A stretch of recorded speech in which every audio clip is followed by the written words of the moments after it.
ആരാധനയും സ്തുതിയും പുകഴ്ചയും ഉണ്ടായിരിക്കട്ടെ. ഇരിക്കുക. എൻ്റെ പ്രിയപ്പെട്ടവരെ,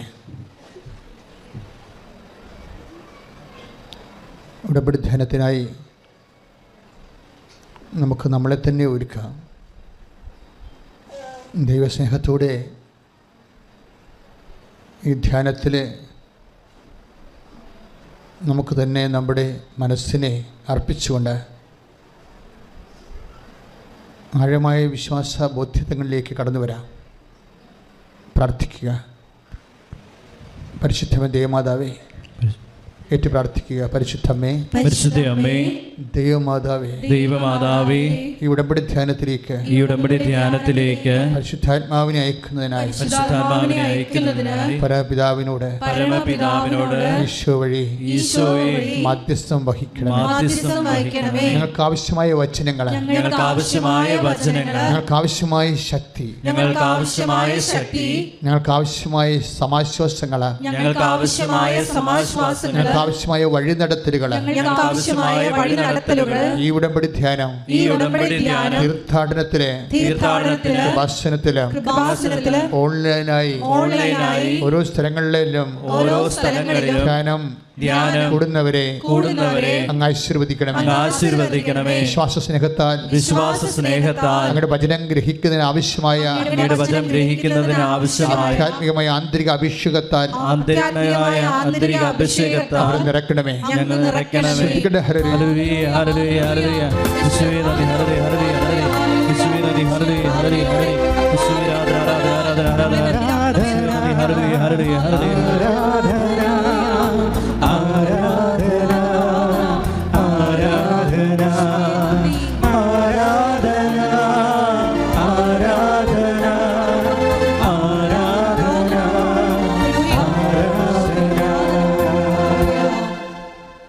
പ്രിയമുള്ളവരെ, ഓരോ ദിവസങ്ങളിലുള്ള ഉടമ്പടി ധ്യാനം കൂടുമ്പോൾ നമുക്ക് പുതിയ പുതിയ കാഴ്ചകളും അറിവുകളുമാണ് ദൈവം തരുന്നത്.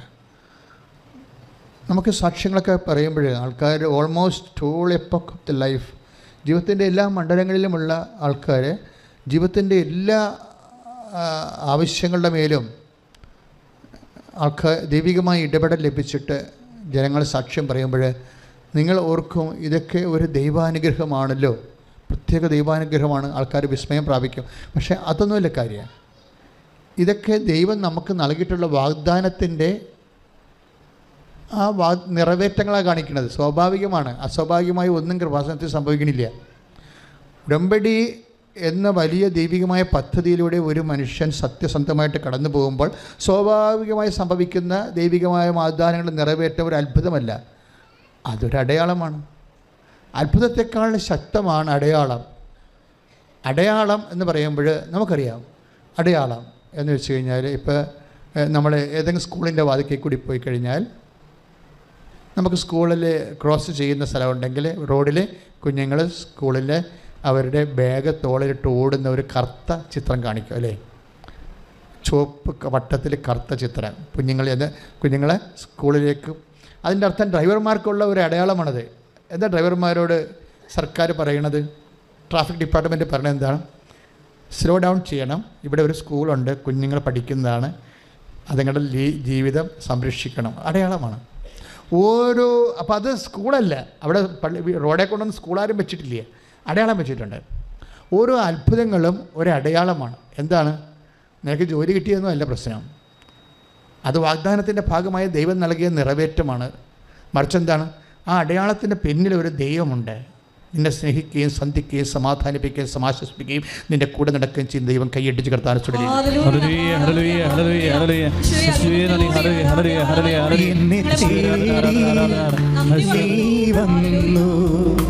നിൻ സ്നേഹം പകരാ എന്നെ തേടി നീ വന്നു, നിൻ സ്നേഹം പകരാ കനിവിൻ കടലേ നിറയൂ എൻ കരളിൽ, കനിവിൻ കടലേ നിറയൂ ആരാധന. ആരാധന ആരാധന ആരാധന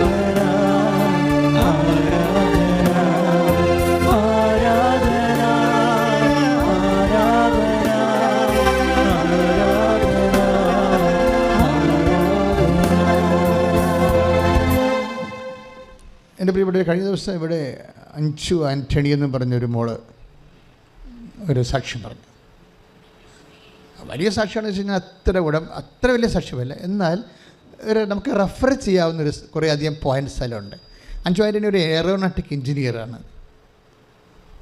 റാങ്കിൽ പഠിച്ചു വന്ന എല്ലാ ബാച്ചിലും റാങ്ക് കിട്ടി പഠിച്ചു വന്ന എറണാകുളം കാര്യത്ത് ഏലൂർ സ്വദേശിയായ ഒരു എയറോനോട്ടിക് എഞ്ചിനീയറാണ്. എയറോനോട്ടിക് എഞ്ചിനീയർ വിമാനത്തിൻ്റെ എൻജിൻ സൈഡ് പഠിച്ചിട്ടുള്ള ആളാണ്. പക്ഷേ ആളിന് ജോലിയില്ല. ജോലിയില്ലാത്തതിൻ്റെ കാരണം വെച്ച് കഴിഞ്ഞാൽ റാങ്കിൽ ആൾ പാസ് ഔട്ടായതാണ്. അപ്പോൾ പെട്ടെന്ന് ജോലി കിട്ടേണ്ടതാണ്. ജോലി കിട്ടിയില്ല. പിന്നെ കല്യാണമായി, പിന്നെ പ്രസവമായി, കുട്ടികളെ വളർത്തലായി, നല്ല ഗ്യാപ്പായി പോയി. നിങ്ങൾക്കിത് എല്ലാവർക്കും എന്തുമാത്രം മനസ്സിലാവുന്ന അറിയത്തില്ല. ഒരു എയറോനോട്ടിക് എഞ്ചിനീയറിൻ്റെ ജീവിതം ചുമ്മാ ദുരന്തമായി പോവുകയാണ്. ഒന്നും പഠിക്കാത്ത കുട്ടിയെപ്പോലെ ആകാൻ പോവുകയാണ്. എന്താ കാര്യം? ഒരു കല്യാണം വന്നു, പിന്നെ കുട്ടികളായി, പിന്നെ വളർത്തി കഴിഞ്ഞപ്പോൾ ഗ്യാപ്പായി, കരിയർ ഗ്യാപ്പ് വന്നു. കരിയർ ഗ്യാപ്പ് വന്നു കഴിഞ്ഞാൽ പിന്നെ നിങ്ങൾക്ക് പ്രൊഫഷണൽസിന് അറിയാം, കരിയർ ഗ്യാപ്പാണ് നമ്മുടെ ഏറ്റവും വലിയ വില്ലൻ എന്ന് പറയുന്നത്. പക്ഷേ ഉടമ്പടിയിൽ ഒരിക്കലും കരിയർ ഗ്യാപ്പിനാണ് എപ്പോഴും ഉടമ്പടി ടാർഗറ്റ് ചെയ്യുന്ന ഒരു ഗൺ പോയിൻറ്റിലാക്കുന്ന ഒരു സംഭവം കരിയർ ഗ്യാപ്പാണ്. എന്നുവെച്ചാൽ കരിയർ ഗ്യാപ്പോടുകൂടി എന്ത് വരും? ഉടമ്പടി ഞങ്ങൾ സടകുടഞ്ഞിരുന്നേക്കും. എന്താ കാര്യം? നിൻ്റെ മെറിറ്റ് പോയല്ലോ. അതാണ് പ്രശ്നം. കരിയർ ഗ്യാപ്പിൽ നിനക്ക് ജീവിതത്തിൻ്റെ സമ്മർദ്ദങ്ങളും ജീവിതത്തിൻ്റെ ആവശ്യം. ഇപ്പോൾ കല്യാണം കഴിക്കണ്ടേ? ഇപ്പോൾ വള്ളം നല്ലതാണ്, അത് വെള്ളത്തിൽ കിടക്കണം അല്ലേ? അപ്പോൾ എന്ത് പറ്റും? വള്ളത്തിന് തുഴഞ്ഞു പോകാൻ പറ്റും. പക്ഷേ വള്ളത്തിൽ കിടന്നു കഴിഞ്ഞാൽ വള്ളം മുങ്ങിപ്പോവും. ഇപ്പോൾ നമ്മൾ പഠിക്കണത് എന്തിനാണ്? ജീവിക്കാനാണ്. ജീവിതമില്ല എന്നുണ്ടെങ്കിൽ പിന്നെ എന്ത് പറ്റും? പഠിച്ചു, പണമുണ്ട്, പക്ഷേ ജീവിതമില്ല. അപ്പോൾ എന്ത് പറ്റി? പ്രൊഫഷൻ ജീവിതത്തെ അങ്ങ് വിഴുങ്ങും. അപ്പോൾ അങ്ങനെ വന്നു കഴിയുമ്പോൾ നമ്മൾ പ്രൊഫഷൻ നോൺസെൻസായിട്ട് മാറും. അപ്പോൾ ജീവിതം കരിപ്പിടിപ്പിക്കാൻ വേണ്ടി കല്യാണം കഴിച്ചു, അതിൻ്റെ ഭാഗമായിട്ട് കുഞ്ഞുങ്ങൾ വന്നപ്പോൾ കരിയർ പോയി, പ്രൊഫഷൻ പോയി. എൻ്റെ മക്കളിത് നിങ്ങൾ ദൈവത്തെ ശരിക്കും സ്നേഹിക്കണമെന്ന് ഞാൻ പറയത്തുള്ളൂ. എന്താ സ്നേഹിക്കണമെന്ന് പറയാൻ കാരണം വെച്ച് കഴിഞ്ഞാൽ ഈ ലോകം മുഴുവൻ നോക്കണത് എങ്ങനെ നിന്നെ മെറിറ്റിൽ നിന്ന് ഔട്ടാക്കാവുന്ന നോക്കണത്. ലോകത്തിൻ്റെ മുഴുവൻ ലോകത്തിൻ്റെ മുഴുവൻ നിയമങ്ങൾ, എവിടെ സർക്കാർ നിയമമായാലും പ്രൊഫഷൻ്റെ നിയമമായാലും എല്ലാ നിയമങ്ങളും എൻ്റെ ഉദ്ദേശിക്കുന്നത് എന്താണ്? നിന്നെ ഡീമെറിറ്റിലാക്കുക എന്നുള്ളതാണ്. ദാറ്റ് മീൻസ് നിൻ്റെ ലൈഫ് സമ്മർദ്ദത്തിലാക്കി, കോമ്പറ്റീഷനിലാക്കി നിന്നെ ഔട്ടാക്കുകയാണ്. നിയമങ്ങൾ എന്ത് ചെയ്തതാണ്? ആരെയും രക്ഷിച്ചിട്ടില്ല, ഔട്ടാക്കിയതാണ് ചെയ്യണത്. ഈ നിയമം മനുഷ്യനെ ഔട്ടാക്കും. അത് ആത്മീയ നിയമമായാലും ശരി, അത് പാലിക്കാൻ പറ്റാമെന്ന് കഴിഞ്ഞാൽ നമ്മൾ പാപിയായില്ലേ? തീർന്നില്ലേ പരിപാടി? ആത്മീയ നിയമം. പക്ഷെ നമുക്കത് പാലിക്കാൻ പറ്റാമെന്നാൽ നമ്മളെന്ത് ചെയ്യും? സിന്നറായിപ്പോയി, ഔട്ടായി. നമ്മൾ ക്രിക്കറ്റിൽ നിന്ന് ഔട്ടാകണ പോലെ ഔട്ടായി. നിയമങ്ങളെല്ലാം മനുഷ്യനെ ഔട്ടാക്കുകയുള്ളൂ, എന്ന് വെച്ചാൽ അയോഗ്യമാക്കി കളയും. അതുകൊണ്ട് ബൈബിൾ പറയുന്ന ഒരു സത്യമുണ്ട്. എന്താണ്? നിയമം മോശ വഴി ഉണ്ടായതാണ്. മോശ വഴി ഉണ്ടായ സംവിധാനം പലപ്പോഴും അതിൻ്റെ ആ ഫ്രെയിമിൽ നിന്നെ കയറ്റി ഇറക്കി കഴിയുമ്പോൾ ഒന്നെങ്കിൽ നീ ഇന്ന, അല്ലെങ്കിൽ നീ ഔട്ടായി പോകും. അപ്പോൾ ഔട്ടാകുന്നവരുടെ എണ്ണം കൂടുതലാണ് അല്ലേ? എല്ലാവരും ഇന്നാവെന്ന് വിചാരിക്കുന്നുണ്ടോ? ഇതാണ് വിഷയം വരുന്നത്. നിയമത്തിൻ്റെ ഒരു പ്രോബ്ലം അതാണ്. 100 പേര് ഈ നിയമത്തിൻ്റെ ഫ്രെയിമിലൂടെ കടത്തി വിട്ടാൽ 70 പേര് ഔട്ടാകും, 30 പേര് അകത്താകും, യോഗ്യരാകും. അപ്പോൾ 70 പേര് ദൈവം സൃഷ്ടിച്ചതല്ലേ? അവരുടെ ഭാവി എന്ത്? അതിനെക്കുറിച്ച് ദൈവത്തിൻ്റെ കരുതൽ എന്ത്? അതുകൊണ്ട് വചനം പറയുന്ന ഒരു ഓപ്ഷനുണ്ട്. എന്താണ്? നിയമം മോശ വഴി ഉണ്ടായി, കൃപയും സത്യവുമാകട്ടെ യേശു ക്രിസ്തു വഴി ഉണ്ടായി. കൈയെട്ടിച്ച് കർത്താവിനെ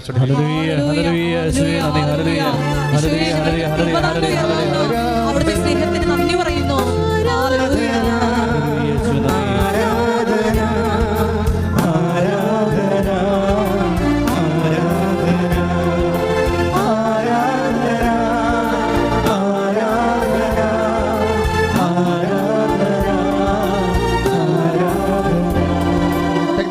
നിയമം മോശ വഴി ഉണ്ടായി.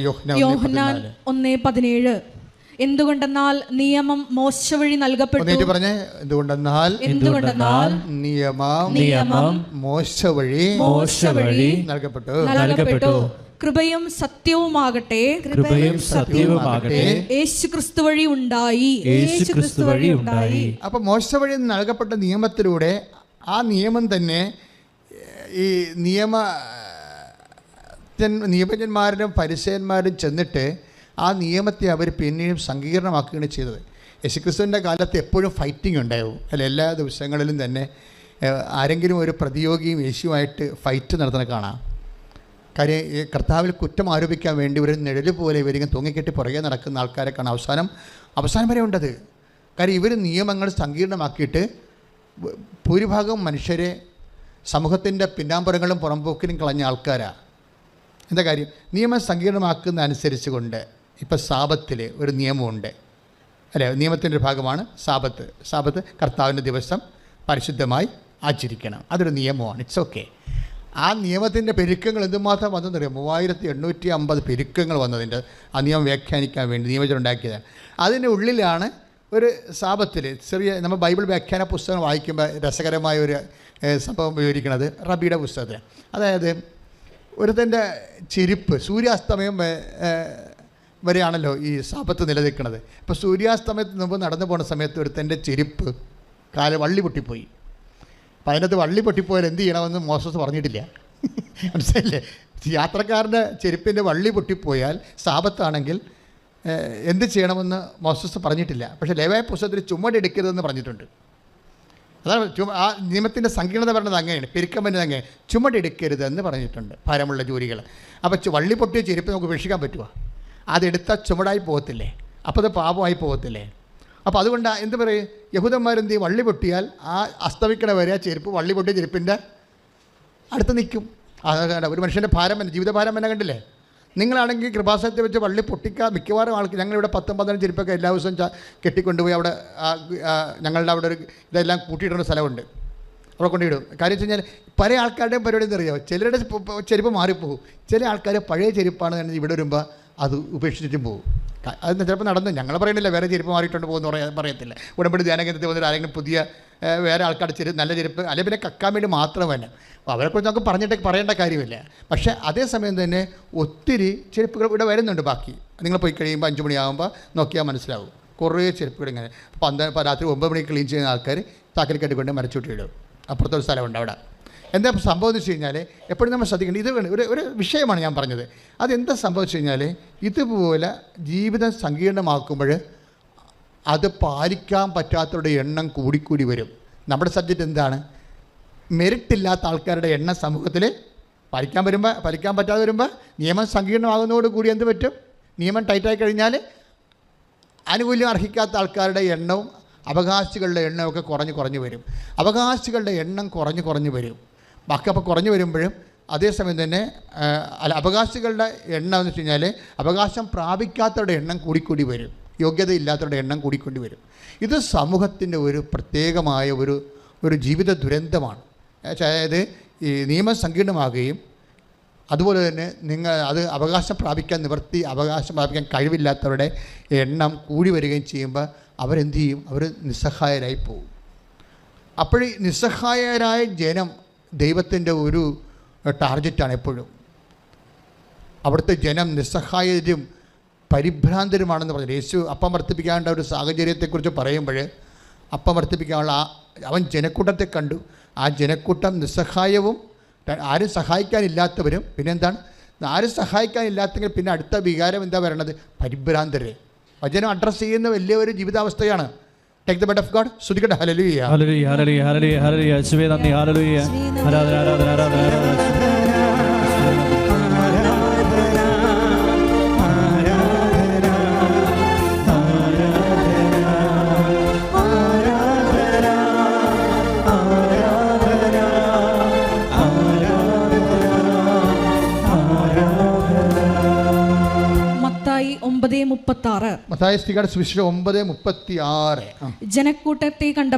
ജനക്കൂട്ടത്തെ കണ്ടപ്പോൾ യേശുവിന് അവരുടെ മേൽ അനുകമ്പ തോന്നി. അവർ ഇടയനില്ലാത്ത ആടുകളെ പോലെ പരിഭ്രാന്തരും നിസ്സഹായരുമായിരുന്നു. അപ്പോൾ 2 കാര്യങ്ങളാണ് സംഭവിക്കുന്നത്. അതായത് ദൈവത്തിന് തോന്നുന്ന പ്രഥമ വികാരം എന്താണ്? അനുകമ്പയാണ്. ദാറ്റ് മീൻസ് കരുണ, അനുകമ്പയാണ്. കരുണ എന്ന് പറയുമ്പോൾ തന്നെ ഓർക്കുക, നമുക്ക് മെരിറ്റ് ഇല്ലെന്ന് ഓർക്കുക. മെരിറ്റ്, നമ്മുടെ മെരിറ്റ് പോവുകയാണ്. എയറോനോട്ടിക് എഞ്ചിനീയറിൻ്റെ പ്രശ്നം എന്താണ്? അവളുടെ കരുണയാണ് ആവശ്യം, അല്ല. നമ്മൾ പണ്ട് അഞ്ചു ആൻ്റണിയുടെ പ്രശ്നം എന്താണ്? മേലൂർ. എന്താ അവരുടെ പ്രശ്നം? അവർക്ക് കരുണയാണ് ആവശ്യം. കാര്യം അവരുടെ റാങ്കിൽ കയറി വന്നതാണ്. പക്ഷേ ഇപ്പോഴേ അവർക്ക് 5-6 കൊല്ലത്തെ ഗ്യാപ്പായിപ്പോയി. കുഞ്ഞുങ്ങളെ പ്രസവിച്ച വിഷയം അവിടെ ഒന്നും തീരണില്ല. ആ കുഞ്ഞുങ്ങൾക്ക് വലിയ രോഗം വന്നാൽ പിന്നെ അതുങ്ങളെ കൂടെ ആശുപത്രിയിലായി. പിന്നെ എന്തെല്ലാം പുലിവാലികളാണ്. ഓരോരുത്തരുമൊക്കെ കുഞ്ഞുങ്ങളെ വളർത്തി നിങ്ങളൊക്കെ കുഞ്ഞുങ്ങളാകുന്നവരെ അപ്പനും അമ്മയും എന്താ ചെയ്തതെന്നൊക്കെ മനസ്സിലാകത്തില്ലല്ലേ. ഈ കുഞ്ഞുങ്ങൾ താമസിക്കുന്നവരൊക്കെ ഓർക്കണം, അത് കർത്താവിൻ്റെക്ക് ഒന്ന് പ്രാർത്ഥിച്ച് വാങ്ങിക്കാനാണ്. ഓട്ടോമാറ്റിക്കായിട്ട് കുഞ്ഞുങ്ങളെ കിട്ടുന്നത് അത്ര നല്ല കാര്യമല്ല. ഓട്ടോമാറ്റിക്കായിട്ട് കുഞ്ഞുങ്ങളെ കിട്ടുന്നത് സ്വാഭാവികമായി കല്യാണം കഴിച്ചു കുഞ്ഞുങ്ങളായെന്നൊക്കെ പറയുന്നത് അത്ര നല്ല കാര്യമല്ല. എന്താ കാര്യം? അത് നിൻ്റെ ഭർത്താവിൻ്റെക്ക് ഒന്ന് മേടിച്ചതാണ്, അല്ലെങ്കിൽ ഭാര്യയ്ക്ക് ഒന്ന് വാങ്ങിച്ചതാണ്. ദൈവത്തിൻ്റെയൊക്കെ മേടിക്കണമെങ്കിൽ തീർച്ചയായിട്ടും താമസിച്ച് മേടിക്കണം, പ്രാർത്ഥിച്ച് മേടിക്കണം. മനസ്സിലായില്ലേ? ഒരു വിഷയം അങ്ങനെയാണല്ലോ. അതായത് ഇൻ കേസ് അപ്പോൾ നിങ്ങൾ ഓർക്കും, അച്ഛാ അതെന്താ ഇങ്ങനെ പറയണമെന്ന്. ഇനിയിപ്പോൾ നിങ്ങൾ സ്വാഭാവികമായിട്ട് പ്രഗ്നൻ്റ് ആയതാണെങ്കിൽ പോലും, എൻ്റെ മകനെ മകളെ, ഇത് സ്വാഭാവിക നടപടി ആണെങ്കിൽ സ്വാഭാവികമായി നിങ്ങൾ ഇപ്പോഴും ആനിമൽ കിങ്ഡത്തിലാണ്. പല കിങ്ഡമില്ലേ? പ്ലാന്റിൻ്റെ കിങ്ഡം ഉണ്ട്, പിന്നെ ഹ്യൂമൻ കിങ്ഡം ഉണ്ട്, പിന്നെ ആനിമൽ കിങ്ഡം ഉണ്ട്. ആനിമൽ കിങ്ഡത്തിലെല്ലാം സ്വാഭാവികമായി ഡെലിവറി നടക്കുന്നു. പക്ഷേ നമ്മളൊരു ദൈവത്തിൻ്റെ മൈതലായി കഴിയുമ്പോൾ എന്ത് നമുക്ക് കിട്ടുന്ന അനുഗ്രഹമായാലും അത് പ്രാർത്ഥിച്ച് വാങ്ങിക്കാൻ പഠിക്കണം. അതിനൊരു അഭിഷേകം വേണം. അല്ലെങ്കിൽ ഇതിലൊന്നും ദൈവത്തെ ഓർക്കത്തില്ല. ദൈവത്തെ ഓർക്കാത്തൊരു വിഷയമേ. ഒരാൾ ദൈവമായിട്ട് എന്തുമാതിരി, ഇന്നിപ്പോൾ ഞാൻ കൊച്ചനോട്, നമ്മുടെ പ്രഭുച്ചനോട് അതിനെക്കുറിച്ച് സംസാരിക്കുന്നത്, അതായത് ജോമോളാണെന്ന് ഓർക്കില്ലേ, ഇന്നത്തെ സ്ട്രോക്ക് അതായിരുന്നു. അതായത് നമ്മളെപ്പോഴും നമ്മൾ ശ്രദ്ധിക്കേണ്ടത്, നമ്മൾക്ക് ഒരു ഇടക്കും തലക്കൊക്കെ നമ്മൾ ദൈവത്തെ ചുമ്മാ ഓർക്കണം. അങ്ങനെ ഓർക്കുന്ന ഒരാളാണ് നീയെങ്കിൽ നീ ദൈവ പൈതലാണ്. ചുമ്മാ വെറുതെ ഇരിക്കുന്ന സമയത്തൊക്കെ ദൈവത്തെക്കുറിച്ച് അല്ലാതെ ഓട്ടോമാറ്റിക്കായിട്ട് ഓർക്കണം. ദൈവത്തെ ഓർക്കുകയും അപ്പോൾ ഹൃദയത്തിൽ മധുരം തുളുമ്പുകയും ഒക്കെ ചെയ്യണം. ദൈവത്തിൻ്റെ പരിപാലനം ഓർത്തുകൊണ്ടും. അല്ലാതെ ഒരു ഇഷ്യൂ ഉണ്ടായി, ഞങ്ങൾ ഇന്ന് ബ്രേക്ക്ഫാസ്റ്റിന് ഇരിക്കുമ്പോൾ പറഞ്ഞതാണത്. ഒരു ഇഷ്യൂ ഉണ്ടായി, മകൾ കണ്ടവൻ്റെ പുറകെ പോയപ്പോൾ അയ്യോ എന്നും പറഞ്ഞ് കാലിയെ കെട്ടിക്ക് വീണ് അമ്മ ദൈവത്തെ ഓർക്കണത്. മണ്ടത്തരം, തീർന്നില്ല പരിപാടി. ദൈവത്തെ നീ നിരന്തരം ഓർത്ത് ജീവിക്കുന്നതാണ് നിനക്ക് വേണ്ടിയല്ല, ദൈവത്തിന് വേണ്ടി. നീ ദൈവത്തെ ഓർക്കത്തില്ലെന്ന് ഞാൻ പറയത്തില്ല, പക്ഷേ ആ ഓർക്കണ ഓർമ്മ മുഴുവൻ നിൻ്റെ കാര്യത്തിന് വേണ്ടിയാണ്. അപ്പോൾ നീ ദൈവവേദനല്ല, നിൻ്റെ റിലേറ്റീവ് നീ തന്നെയായിരിക്കും. അവിടെ ദൈവത്തിന് വേറെ ചാൻസ് ഒന്നുമില്ല. ദൈവത്തെ ഒന്നിനും വേണ്ടി അല്ലാതെ ഓർക്കുന്നവരുണ്ടെങ്കിൽ ഒന്ന് കൈവെക്കും. സത്യമേ പറയാവൂ, തബല കൈവെട്ടിക്കളയും. ദൈവത്തെ ഒന്നിനും വേണ്ടി അല്ലാതെ ദൈവത്തിന് വേണ്ടി മാത്രം ഓർക്കുന്നവരുണ്ടെങ്കിൽ സത്യസന്ധമായിട്ട് ഒന്ന് കൈവക്കിക്കേ. സീറോയാണ്. ഇത്രയേ ഉള്ളൂ. This is our spirituality. ദൈവത്തെ ഒന്നിനും വേണ്ടി അല്ലാതെ. അപ്പോൾ ദൈവത്തെ നമ്മൾ ഓർക്കുന്നത് എന്തിനു വേണ്ടിയാണ്? അതെന്താണ്? നമ്മളുടെ എന്തെങ്കിലും കാര്യസാധ്യത്തിന് വേണ്ടി മാത്രമാണ്. ഇതാണ് ഭയങ്കരമായ ഒരു പോവർട്ടി, സ്പിരിച്വൽ പോവർട്ടി, ആധ്യാത്മിക ദരിദ്ര്യം. ഒന്ന് പ്രാർത്ഥിച്ചേ. കർത്താവായ ദൈവമേ, ദൈവത്തിന് വേണ്ടി ഓർക്കുന്ന, ദൈവത്തിന് വേണ്ടി ഓർക്കുന്ന ധനികരായ ദൈവ പൈതലായി ഞങ്ങളെ അഭിഷേകം ചെയ്യണം. ഹല്ലേലൂയ ഹല്ലേലൂയ ഹല്ലേലൂയ. ആരാധന ആരാധന ആരാധന ആരാധന ഹല്ലേലൂയ ഹല്ലേലൂയ. സ്വന്തമാക്കുവാൻ ഹല്ലേലൂയ ഹല്ലേലൂയ.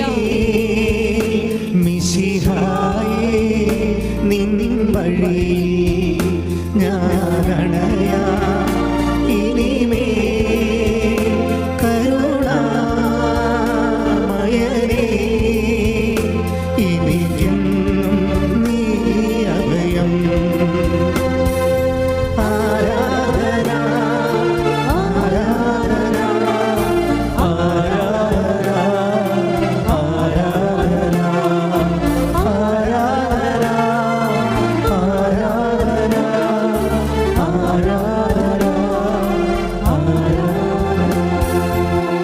പരിശുദ്ധ പരമദിവ്യകാരുണ്യത്തിന് ആരാധനയും സ്തുതിയും പുകഴ്ചയും ഉണ്ടായിരിക്കട്ടെ. വീണ്ടും നമ്മൾ 5 ആൻ്റണിയുടെ സാക്ഷ്യങ്ങളിലേക്ക് വരികയാണ്. അവർക്ക് ഒരു 6ാമത്തെ വർഷം ഒരു ഇൻ്റർവ്യൂവിന് വിളിച്ചു.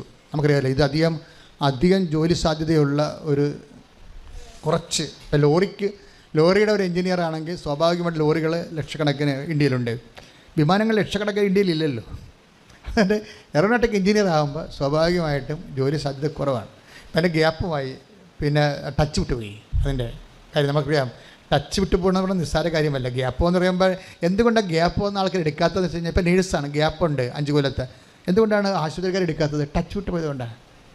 ഇപ്പം ഞാൻ സംസ്കൃതം പഠിച്ച ആളാണ്, ഗ്രീക്കും പഠിച്ചിട്ടുണ്ട്, ലാറ്റിനും പഠിച്ചിട്ടുണ്ട്, എല്ലാം ഓരോ കൊല്ലം ടച്ചിന് പഠിച്ചതാണ്. ഹിന്ദി സ്കൂളിൽ പഠിച്ചതേ ഉള്ളൂ. പക്ഷേ ഈ സാധനമെല്ലാം ടച്ച് വിട്ട് പോയി.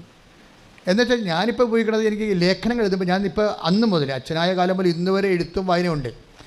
അത് കാരണം എഴുത്തും വായന, അപ്പോൾ ഗവേഷണമുണ്ട്, റിസർച്ചുണ്ട്. അതുകൊണ്ട് ലാറ്റിനും അതുപോലെ തന്നെ ഇപ്പോൾ ലാറ്റിനൊക്കെ ഡോക്ടറേറ്റ് എടുത്തിട്ടുള്ള ആൾക്കാരോടൊക്കെ സംശയങ്ങൾ ചോദിച്ച് വെരിഫൈ ചെയ്തൊക്കെ എഴുതണം. എന്നാലും അന്ന് പഠിക്കണ കാലത്തുണ്ടായിരുന്ന സംസ്കൃതത്തിൻ്റെ, ഗ്രീക്കിൻ്റെ, ലാറ്റിൻ്റെ ടച്ച് ഇപ്പോൾ ഇല്ല, ടച്ച് വിട്ട് പോയതാണ്. അതാണ് സംഭവം. അതാണ് ഗ്യാപ്പിൻ്റെ പ്രോബ്ലം. ഉപയോഗിച്ചില്ലെങ്കിൽ ഗ്യാപ്പായി പോകും. പ്രൊഫഷൻസ് എല്ലാം അങ്ങനെയാണ്. അപ്പോൾ ടച്ച് വിട്ട് പോയി കഴിഞ്ഞാൽ സ്വാഭാവികമായിട്ട് പഠിക്കാത്ത പോലെയാണ്, നിസ്സാരമല്ല വിഷയം. അതുകൊണ്ട് അഞ്ചുവിൻ്റെ ഇൻ്റർവ്യൂവിന് 5 തോക്കുകയാണ്. കാര്യം അവരുടെ കൂടെ കോമ്പറ്റ് ചെയ്തിരിക്കുന്നതിന് 50 പേര് എൻജിനീയേഴ്സുണ്ട്. അവരെല്ലാം കോമ്പറ്റീഷൻ 6 സീറ്റാ മറ്റേ ഉള്ളൂ. 50 പേര് വന്നിട്ടുണ്ട്. അതെല്ലാം പുതിയ പിള്ളേരാണ്. ഇടിച്ച് പൊളിച്ച് നല്ല സ്റ്റൈലായിട്ട് നിൽക്കുന്ന ശക്തമായ മെമ്മറിയൊക്കെ ഉള്ള ആൾക്കാരാണ് വന്നിരിക്കുന്നത്. ഇവൾക്കാണെങ്കിൽ ഇവർ പുതിയ ആൾക്കാരെ കണ്ടപ്പോൾ തന്നെ ഇവളുടെ ശ്വാസം പോയി. എന്താ കാര്യം, കിട്ടത്തില്ലെന്ന് ഉറപ്പായി. ഇത്രയും ഗ്യാപ്പുമായി പിന്നെ ആൾ ചിലപ്പോഴും ഫിഗർ ഔട്ടാവും. ഈ പ്രൊഫഷണൽസിന് ഫിഗർ ഭയങ്കരമാണ്. നിങ്ങൾക്കറിയാമല്ലോ, അത് ഫിഗറായിട്ട് ഇൻ്റർവ്യൂ ചെയ്യത്തില്ല, പക്ഷേ ഇൻ്റേണൽ അസസ്മെൻറ്റ് ചെയ്യും. അതൊക്കെ നിസ്സാര കാര്യമല്ല. ഫിഗറില്ല, നമ്മുടെ ബോഡി ഷേപ്പ് അവർ ഇൻ്റർവ്യൂവിൽ ആ സാധനം കാണത്തില്ല, പക്ഷേ ഇൻ്റേണൽ അസസ്മെൻറ്റ് ഉണ്ടാവും. ഇൻ്റേണൽ അസസ്മെൻറ്റിൽ ബോഡി ഷേപ്പ് എല്ലാം പ്രശ്നമാണ്. നിങ്ങളുടെ സൗന്ദര്യം വരെ പ്രശ്നമാണ്. ഡ്രസ് കോഡ്, നിങ്ങളുടെ നടപ്പ് എല്ലാം. അതെല്ലാം ഇംഗ്ലീഷ് മീഡിയം ഒരു പ്രൊഫഷണൽസിനെ നടത്തി പഠിപ്പിക്കത്തില്ലേ അവർ. നമ്മുടെ വാക്കിംഗ് എല്ലാം സ്റ്റൈലാണ്, സ്മാർട്ട് വാക്കിംഗ് അല്ല എന്നുണ്ടെങ്കിൽ നിങ്ങൾ കഞ്ഞിയാണെന്ന് പറഞ്ഞവർ തട്ടിക്കളയുക, കോർപ്പറേറ്റുകൾ പ്രത്യേകിച്ച്. അപ്പോൾ ഇതെല്ലാം മെറിറ്റിൻ്റെ പ്രോബ്ലമാണ്. മെറിറ്റിൻ്റെ ആധുനിക കാലത്ത് മെറിറ്റെന്ന് പറയുന്നത് വേറെ ലെവലിലേക്ക് പോവുകയാണ്, പണ്ടത്തെ മെറിറ്റല്ല. പലപ്പോഴും മെറിറ്റ് നിസ്സാര കാര്യങ്ങളെപ്പോലും, നമ്മൾ അവഗണിക്കുന്ന കാര്യങ്ങളെപ്പോലും മെറിറ്റുകൾ അന്വേഷിക്കുന്ന ആധുനിക ലോകത്തിൻ്റെ മത്സരത്തിൻ്റെ വാതിക്കലാണ് നമ്മൾ ഒരു ഇൻ്റർവ്യൂവിന് ഫേസ് ചെയ്യണത്. ഇവളെല്ലായിടത്തും പൊട്ടിപ്പോയിട്ട് ഇവൾ കരഞ്ഞ്, അവൾ പറഞ്ഞു എനിക്ക് അവിടെ നിന്ന് കരയാൻ തോന്നിയില്ല, എനിക്ക് അവിടെ നിന്ന് കരയാൻ പറ്റിയില്ല, ഞാനൊരു എൻജിനീയർ അല്ലേ, ഞാൻ അവിടെ നിന്ന് കരയാൻ പറ്റും, ഞാനൊരു വാഷ്റൂമിൽ പോയി പൊട്ടിക്കരഞ്ഞെന്നാണ്. എൻ്റെ ജീവിതം പോയില്ലേ. അതാണ് നമ്മൾ ജീവിതത്തിൽ അടുക്കുമ്പോഴേ കാര്യം മനസ്സിലാകത്തുള്ളൂ.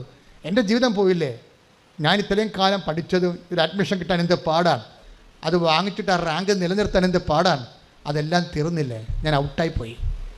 അപ്പോൾ എനിക്ക് അവിടെ നിന്ന് പൊട്ടിക്കരയാൻ എനിക്ക് കരച്ചിൽ വന്നു. പക്ഷേ ഞാനൊന്ന് ഓടി വാഷ്റൂമിൽ പോയി ബാത്റൂമിൻ്റെ കതകടച്ചിട്ട് പൊട്ടിക്കരഞ്ഞെന്ന്. പിന്നെ തളർന്ന് വീട്ടിലോട്ട് പോയി. അപ്പോൾ എൻ്റെ മനസ്സിൽ പറഞ്ഞ് ആകപ്പാടെയുള്ള ആസ്തി ഇനി ഉടമ്പടി മാത്രമെന്ന്. അമ്മയോട് ഞാൻ പറഞ്ഞു, അമ്മേ ഞാൻ തീർന്നു, ഇനി എനിക്ക് ഉടമ്പടി മാത്രമേ ഉള്ളൂ, ആ ഒരു ഉറപ്പ് മാത്രമേ ഉള്ളൂ, ബാക്കിയെല്ലാം അമ്മ. പക്ഷേ റിസൾട്ട് വന്നപ്പോൾ 5 ജോലി കിട്ടി. Praise the Lord. അതാണ് സംഭവം. അതാണ് ഞാൻ നിങ്ങളോട് നോട്ട് ബൈ മെറിറ്റ് എന്ന് പറയുമ്പോൾ എന്നാ സംഭവം എന്ന് വിചാരിക്കും. അതായത് എല്ലാം തളർന്ന് എല്ലാ മെറിറ്റും പോകുമ്പോഴും ഇങ്ങനെ ജ്വലിച്ച് നിൽക്കുന്ന ഒരു സംഭവമാണ് ഉടമ്പടി. എന്താണത്? അത് വർക്ക് ചെയ്യണത് എന്താണ്? നിങ്ങളുടെ യോഗ്യത കൊണ്ടല്ല, കർത്താവിൻ്റെ കൃപ കൊണ്ട്. ഒന്ന് പറഞ്ഞ്, എൻ്റെ യോഗ്യത കൊണ്ടല്ല, കർത്താവിൻ്റെ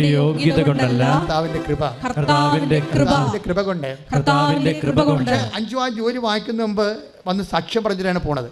നിങ്ങളൊന്ന് ചിന്തിച്ച് നോക്കിയേ. അവൾ പക്ഷേ അത് പ്രൊക്ലെയിം ചെയ്ത്, എന്താണ്, ഞാൻ വാഷ്റൂമിൽ വന്ന് കരഞ്ഞു, എൻ്റെ ജീവിതം തീർന്നു, ഞാൻ എന്നോട് ഗുഡ് ബൈ, എൻ്റെ പ്രൊഫഷനോട് ഗുഡ് ബൈ പറയുകയാണ്. ഇനി എന്നെ തിരിച്ചു വിളിക്കുന്നുണ്ടെങ്കിൽ അത് ഉടമ്പടി കൊണ്ടായിരിക്കും, അത് അമ്മയായിരിക്കും എന്നെ തിരിച്ചു വിളിക്കണമെന്ന്. എൻ്റെ ദൈവവേദലേ, അതാണ് ഉടമ്പടി വർക്ക് ചെയ്യുന്നതിൻ്റെ റെലമെന്ന് പറയുന്നത്. വീണ്ടും ഈ ആഴ്ചയിൽ കേട്ട ഇതെല്ലാം ജോലി സാക്ഷ്യങ്ങളാണ്. വേറൊരു സാക്ഷ്യം ശോഭയുടെ സാക്ഷ്യം കേട്ടോ. ശോഭയുടെ ഭർത്താവിന് ജോലി നഷ്ടപ്പെട്ട്, ഭർത്താവിന് ജോലി നഷ്ടപ്പെടാൻ ജോലി ഉണ്ടായിരുന്ന ആളാണ്. പെട്ടെന്ന് ഗൾഫിൽ നിന്ന് തിരിച്ചു പോരേണ്ടി വന്ന്. ജോലി നഷ്ടപ്പെടാൻ കാര്യം, അത് ഭർത്താവിൻ്റെ തലയിൽ ഒരു മുഴ വന്നു. അപ്പോഴവിടെ ഡോക്ടേഴ്സിൻ്റെ അടുത്ത് സെക്കൻഡ് ഒപ്പീനിയനും തേർഡ് ഒപ്പീനിയൊക്കെ എടുത്തപ്പോൾ ക്യാൻസർ ആകാൻ സാധ്യതയുണ്ട്, ഇതിവിടെ നിന്നായി ചികിത്സിക്കാൻ പറ്റത്തില്ല, നാട്ടിൽ പോയി ചികിത്സിക്കണം, ഇവിടെ നിങ്ങൾ നോക്കാൻ ആരും ഇല്ലല്ലോ, അപ്പം നാട്ടിലല്ലേ ഉള്ളൂ, തന്നെയല്ലേ ഇവിടെയൊക്കെ ഭയങ്കര പൈസയൊക്കെ ആകത്തില്ലേ, അപ്പം അത് നാട്ടിൽ പോകാൻ. അപ്പോൾ അവിടെ ജീവിതം തീർന്നു. തലയിലകത്താൻ മുഴ. അപ്പോൾ ഡോക്ടർ നോക്കിയിട്ട് പറഞ്ഞു, ഇത് തല പൊട്ടിക്കേണ്ടി വരും, തലയൊട്ടി പൊട്ടിക്കേണ്ടി വരും. ഉള്ളിലോട്ടത് പോയിട്ടുണ്ട്, അതിൻ്റെ വേരുകൾ പോയിട്ടുണ്ട്, തലച്ചോറിലോട്ട് പോയിട്ടുണ്ട്. അപ്പോൾ തല മൊത്തം പൊട്ടിക്കേണ്ടി വരും. അപ്പം നാട്ടിൽ പോയി തല പൊട്ടിക്കുകയോ അങ്ങനെ ചെയ്യാം, ഇവിടെ ചെയ്യാൻ പറ്റത്തില്ല എന്ന് പറയും. നിങ്ങളൊന്ന് ചിന്തിച്ച് നോക്കി. ഇതെല്ലാം കൃപാസനം ഈ അൾത്താറെ വന്നു പോയ കണ്ണീരിൻ്റെ അനുഭവങ്ങളാണ്. ആ കണ്ണീർ അനുഭവങ്ങളൊക്കെ അവസാന ഭാഗങ്ങൾ നിങ്ങൾ നോക്കണം. ഉടമ്പടി എങ്ങനെയാണ് മനുഷ്യനെ, ഞാൻ തന്നെ ശരിക്കും പറഞ്ഞാൽ ഓരോ ദിവസവും ഒരു വിസ്മയ ദിവസമാണ്. കാര്യം നമുക്ക് കണ്ണീര് കേൾക്കുമ്പോൾ സങ്കടം തോന്നുമെങ്കിലും കർത്താവ് പറഞ്ഞ പോലെയാണ്, സന്ധ്യയിൽ കരച്ചിൽ വരുന്നു. Take the word of God. സന്ധ്യയിൽ കരച്ചിൽ വരുന്നു. പറഞ്ഞേ, സന്ധ്യയിൽ കരച്ചിൽ വരുന്നു, പ്രഭാതത്തിൽ സന്തോഷവും. പ്രഭാതത്തിൽ സന്തോഷവും. അപ്പോൾ സന്ധ്യയിൽ ഇപ്പം നമുക്കൊരു കരച്ചിൽ വരുമ്പോൾ നമ്മൾ ഓർക്കണം, അടുത്ത പ്രഭാതം നമ്മുടേതാണ്. നമ്മുടെ ദൈവം അവിടെ നമുക്ക് സന്തോഷവും സമാശ്വാസം കൊണ്ട് നിൽക്കുന്നുണ്ട്. കാര്യം 5 പറഞ്ഞില്ലേ, ഇനിയൊരു ഉറപ്പ് ഉടമ്പടി മാത്രം, ഇനിയൊരു ഉറപ്പ് ഉടമ്പടി മാത്രം. എല്ലാം പോയി, എൻ്റെ റാങ്കും പോയി, എൻ്റെ പ്രൊഫഷനും പോയി, ഇനിയൊരു ഉറപ്പ് ഉടമ്പടി മാത്രം. അപ്പോൾ ഉടമ്പടിയിൽ അവർക്കൊരു വിശ്വാസമുണ്ട്, അതാണ് വിഷയം. ചില ആൾക്കാർക്ക് തോറ്റു പോകുമ്പോൾ ഉടമ്പടി മറന്നു പോകര്. പക്ഷെ 5 മറന്നില്ല. 5 പറഞ്ഞ് ഇനിയൊരു ഉറപ്പ് ഉടമ്പടി മാത്രം. പക്ഷെ അമ്മ അത് ടേക്കപ്പ് ചെയ്തു. എൻ്റെ മക്കളെ, നിങ്ങളുടെ ലൈഫിൽ നിന്ന് നിങ്ങളുടെ മെരിറ്റ് ലൂസായി നിങ്ങൾ ഇങ്ങനെ ഡെസേർട്ടഡായി പോയാൽ, മരുഭൂമിയിൽ ഇങ്ങനെ അനാഥമായി ഉപേക്ഷിക്കപ്പെട്ടു പോയാലും നിങ്ങൾ ഓർക്കേണ്ടത് ദൈവവുമായിട്ട് ചെയ്ത ഉടമ്പടിയാണ്. എന്താ കാര്യം? അവൻ വിശ്വസ്തനായിരിക്കും എന്നുള്ളത്. ആ ഉടമ്പടിയെക്കുറിച്ച് വ്യക്തതയും ബോധമുള്ള ആൾക്കാർ ഉടമ്പടി പാലിച്ചു കൊണ്ടേയിരിക്കും. അല്ലാതെ എന്തെങ്കിലും ഒരു തട്ട് കിട്ടിക്കഴിയുമ്പോൾ ഉടമ്പടി ഡൗൺ ആക്കി, എവിടെയെങ്കിലും ഒന്ന് ഉടമ്പടി അല്പം പാലിക്കാൻ പറ്റാതെ വന്നാൽ പിന്നെ ബാക്കിയുള്ളത് ഇട്ട് കളയും. അങ്ങനെ ചെയ്യരുത്. അല്പം മിസ്റ്റേക്ക് ഉണ്ടെങ്കിൽ അത് തിരുത്തി നിങ്ങൾ മുന്നേറണം. ബാക്കിയുള്ള ചെയ്തുകൊണ്ടും അടുത്ത സമയത്ത് അത് മറ്റുള്ളത് റെക്ടിഫൈ ചെയ്തുകൊണ്ടും അങ്ങ് മുന്നേറണം. ഇട്ട് കളയരുത്. പിശാചാണ് പറയണത്, ഒരെണ്ണം ഇട്ട് കളഞ്ഞില്ല, ഇനി ഉടമ്പടി പോയി. ഇത് നൊവേനെ പോലെ ചില ആൾക്കാർ പറയും, നൊവേന 6 കൂടി 7ാമത്തെ കൂടാവത്തില്ല, ഇനിയിപ്പോൾ പോയില്ലേ, ഇനി നിർത്തിയേക്കാം, അല്ലെ പിന്നെ ഒന്നൊന്ന് കൂടണ്ടേ. അങ്ങനെ ഒന്നും ഉടമ്പടിക്കില്ല. ഉടമ്പടി സിമ്പിളായിട്ട് ഉള്ള വിഷയം എന്ന് പറഞ്ഞാൽ, നിനക്കിപ്പോൾ തെറ്റിപ്പോയി, നീ തെറ്റിപ്പോയെങ്കിൽ നീ മുട്ട് കുത്തി കണ്ണീരോടെ പറഞ്ഞ, കർത്താവേ എനിക്ക് തെറ്റിപ്പോയി, അതുകൊണ്ട് ഞാൻ ഇത് വീണ്ടും അങ്ങയോടുള്ള ഉടമ്പടിയിൽ കാര്യം ദൈവം നിലനിൽക്കുന്നുണ്ടല്ലോ. ദൈവം നിൻ്റെ ഉടമ്പടി തന്നെ ഇപ്പോഴും ഉണ്ട്. ദൈവം ഇട്ടു പോയിട്ടില്ല. അതുകൊണ്ട് 2 തിമോത്തി 2:13 പ്രധാനപ്പെട്ട വചനമാകുന്നത്. 2 തിമോത്തി 2:13 എന്തുകൊണ്ടാണ് ഏറ്റവും പ്രധാനപ്പെട്ട വചനമാകുന്നത്? നിങ്ങൾ അവിശ്വസ്തരായിരുന്നാലും ഞാൻ വിശ്വസ്തനായിരിക്കും. Praise the Lord. അപ്പോൾ ഇപ്പോൾ നമ്മളിപ്പോൾ ഇപ്പോൾ പണ്ടൊക്കെ ഈ കുഞ്ഞുനാളിലൊക്കെ ഈ കയർ പിരിക്കണ ഒരു പരിപാടിയുണ്ട്.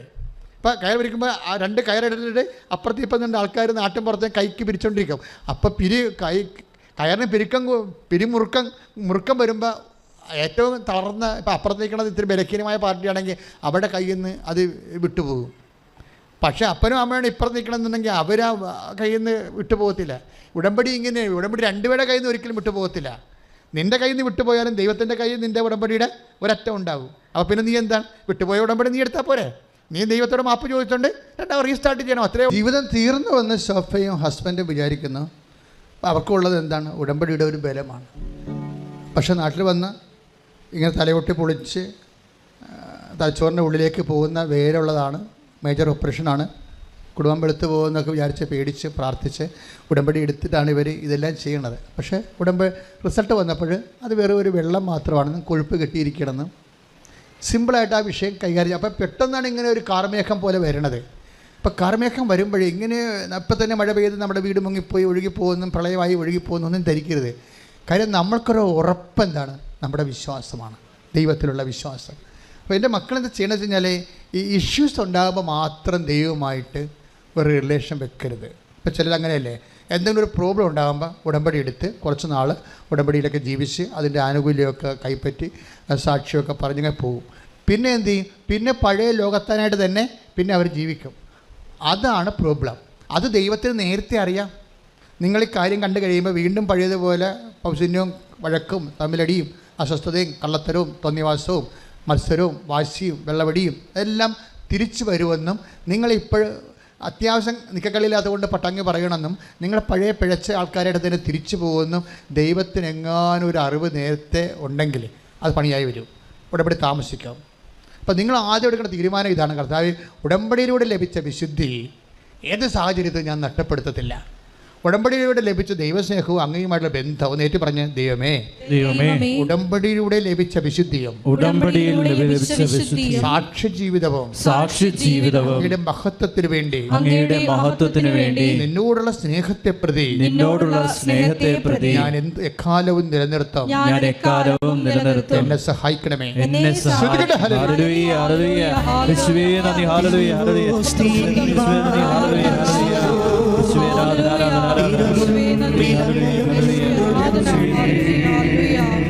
ഉരുകുന്ന ഹൃദയത്തിൻ നൊമ്പരങ്ങൾ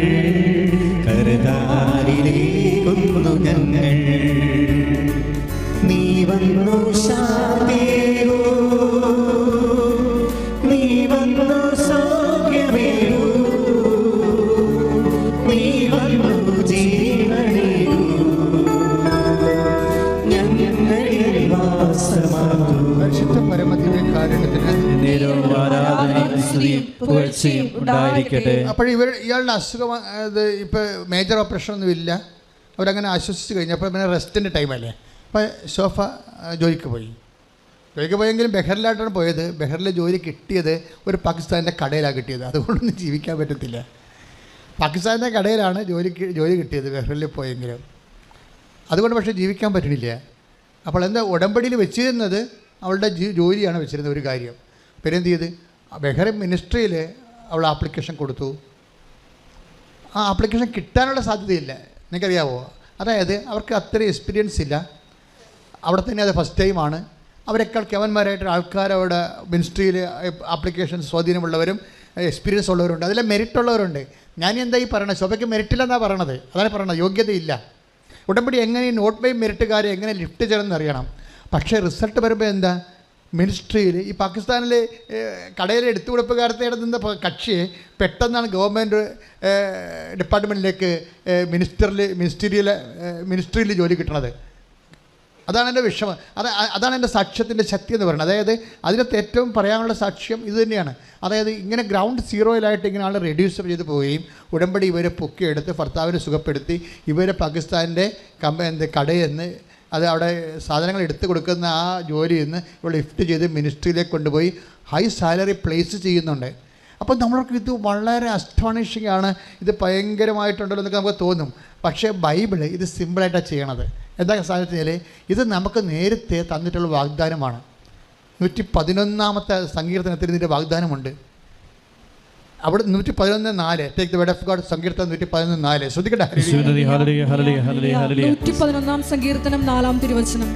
തന്റെ അത്ഭുത പ്രവൃത്തികളെ അവിടുന്ന് സ്മരണീയമാക്കി. കർത്താവ് കൃപാലുവും വാത്സല്യനിധിയുമാണ്. തന്റെ ഭക്തർക്ക് അവിടുന്ന് ആഹാരം നൽകുന്നു. അവിടുന്ന് തന്റെ ഉടമ്പടിയെ എപ്പോഴും അനുസ്മരിക്കുന്നു. കാര്യങ്ങൾ പറയാണ്ടല്ലോ. ഒന്ന് പറഞ്ഞ തന്റെ ഭക്തർക്ക് അവിടുന്ന് ആഹാരം നൽകുന്നു. ജീവിതമാർഗം എന്നതിന്റെ അർത്ഥം ആഹാരത്തിന്റെ കപ്പ പുഴുക്കി കൊണ്ടുവന്ന് കൈ തരുന്ന കാര്യമല്ല ഈ പറയണത്. ജീവിതമാർഗം നൽകുന്നു. എന്താണ്? തന്റെ ഭക്തർക്ക് പറഞ്ഞേ, തന്റെ ഭക്തർക്ക് അവിടുന്ന് ആഹാരം നൽകുന്നു. എന്ത് ബേസിലാണ് ഈ ജീവിതമാർഗം? ജോലിയല്ലേ? ആഹാരം എന്ന് പറഞ്ഞാൽ എന്താണ്? ജോലിയല്ലേ? വിദ്യാഭ്യാസം തന്നെയാണല്ലോ, ആഹാരമാണല്ലോ. ആഹാരവും വീടും വസ്ത്രവും അടിസ്ഥാന സൗകര്യത്തിലാണല്ലോ നമ്മൾ വിദ്യാഭ്യാസത്തിനും ജോലിക്കും പോണത്. അപ്പോൾ തൻ്റെ ഭക്തർക്ക് സങ്കീർത്തനം 111:4 അത് വാഗ്ദാനമാണത്. എന്താണ്? തൻ്റെ ഭക്തർക്ക് അവിടുന്ന് ജീവിതമാർഗം നൽകുന്നു. എന്ത് ബേസിലാണ് ജീവിതമാർഗം നൽകണത്? അവിടെ തന്റെ ഉടമ്പടി അനുസ്മരിക്കുന്നു. കൈയടിച്ച് കർത്താവിനെ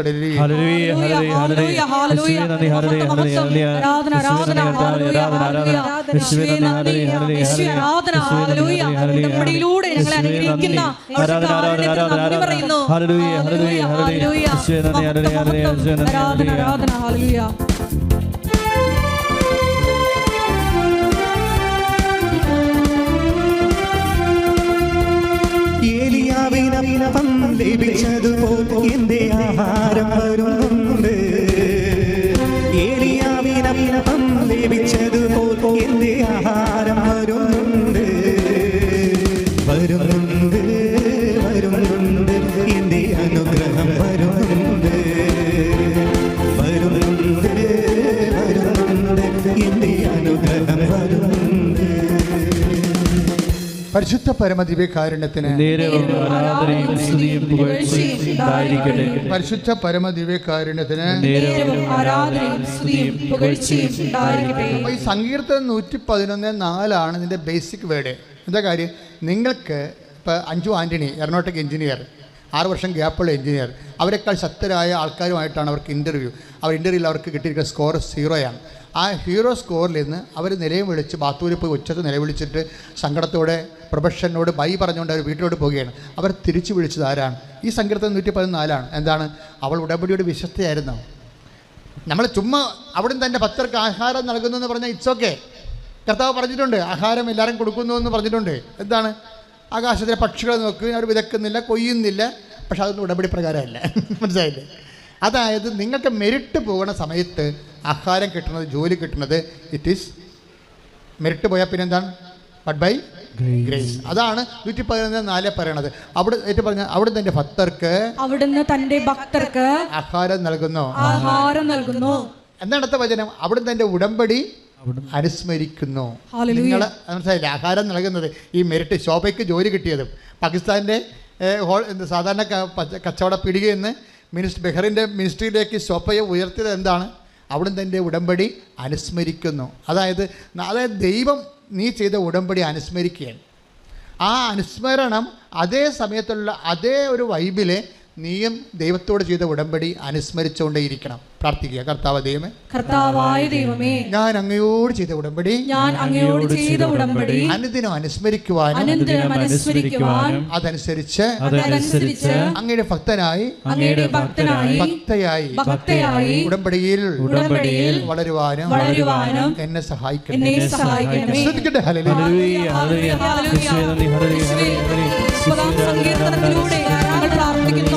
രാത്രിയിൽ വിലാപമുണ്ടായേക്കാം, എന്നാൽ പ്രഭാതത്തോടെ സന്തോഷത്തിന്റെ വരവായി.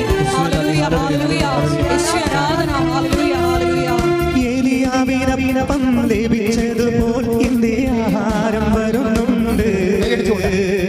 ഏലിയാവിനപ്പം ലഭിച്ചതുപോൽ എന്റെ ആഹാരം വരുന്നുണ്ട്. വരുന്നുണ്ട് വരുന്നുണ്ട് എന്റെ അനുഗ്രഹം വരുന്നുണ്ട്.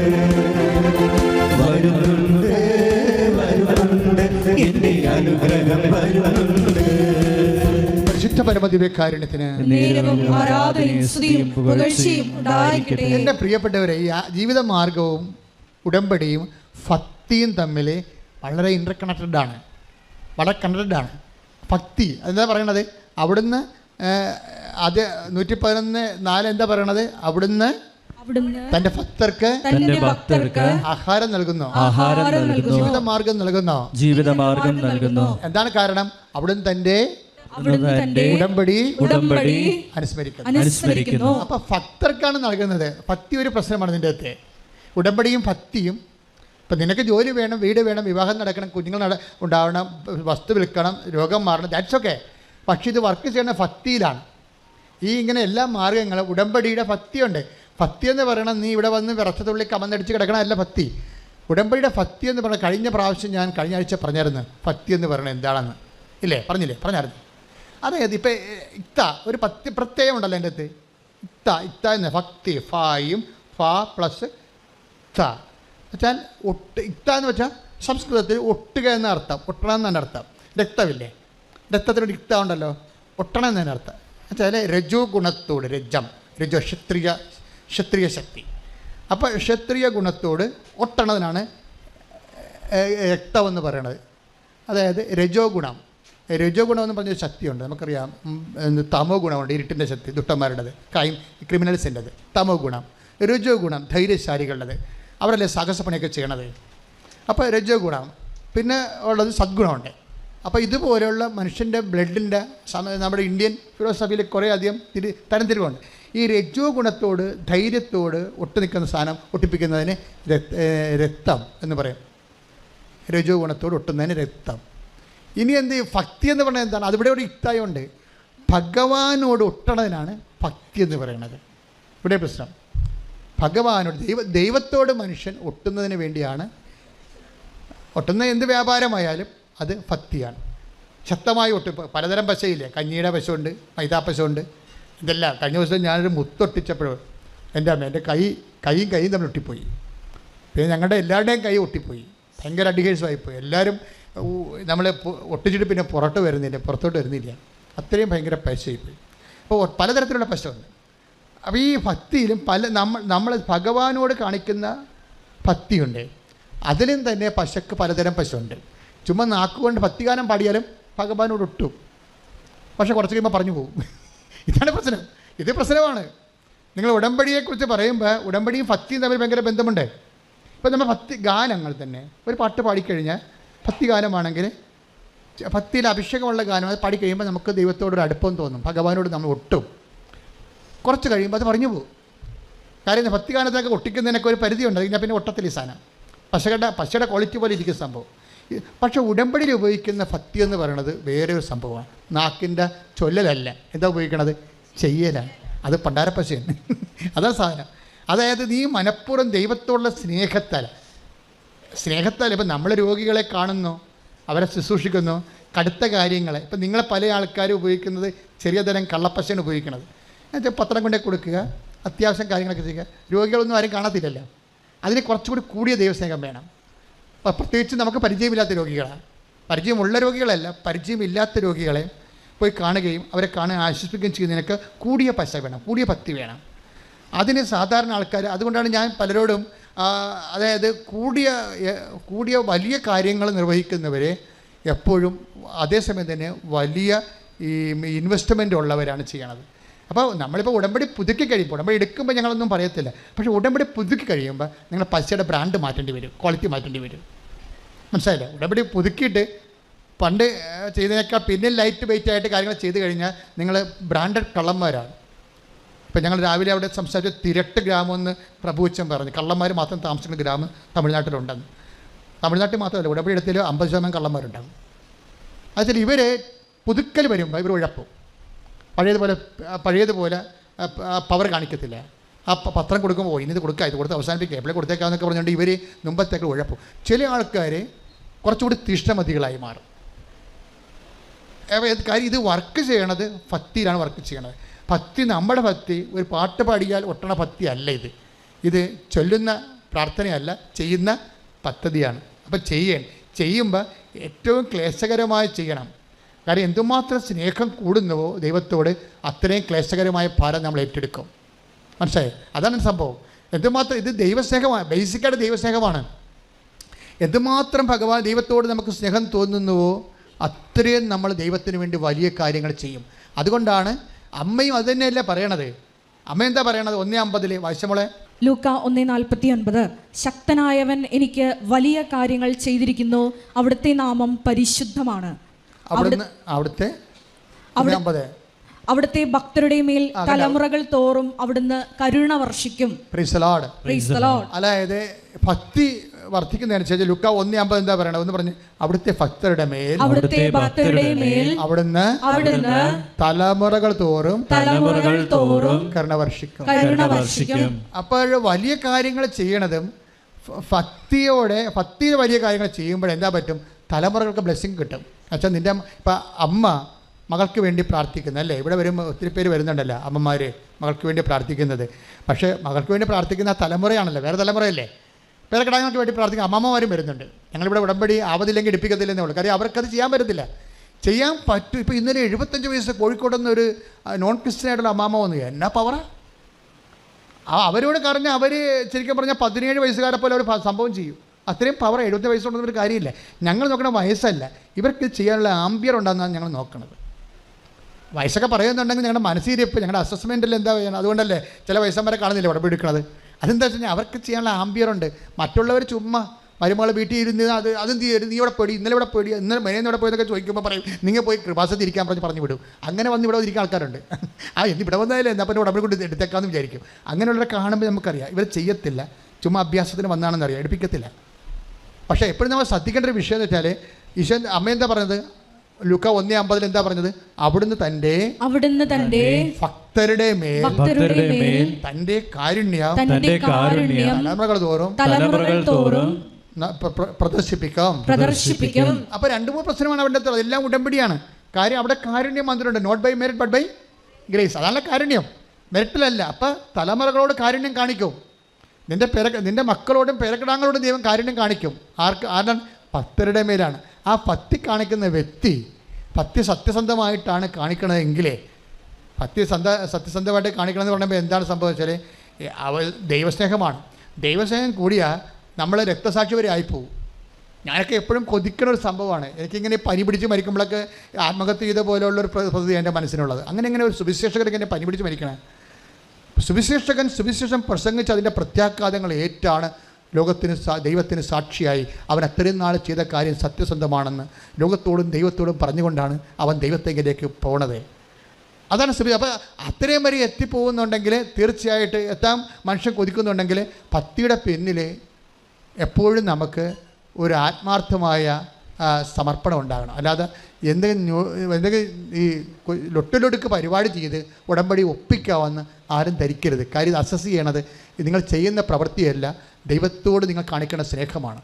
അതുകൊണ്ട് സങ്കീർത്തനം എന്താ പറയണത്? അവിടുന്ന് സ്നേഹത്താൽ സ്തുതിക്കട്ടെ. ഹല്ലേലൂയ, ഹല്ലേലൂയ, ഹല്ലേലൂയ, ഹല്ലേലൂയ, സങ്കീർത്തനം 91:44 സ്തുതിക്കട്ടെ. ഹല്ലേലൂയ.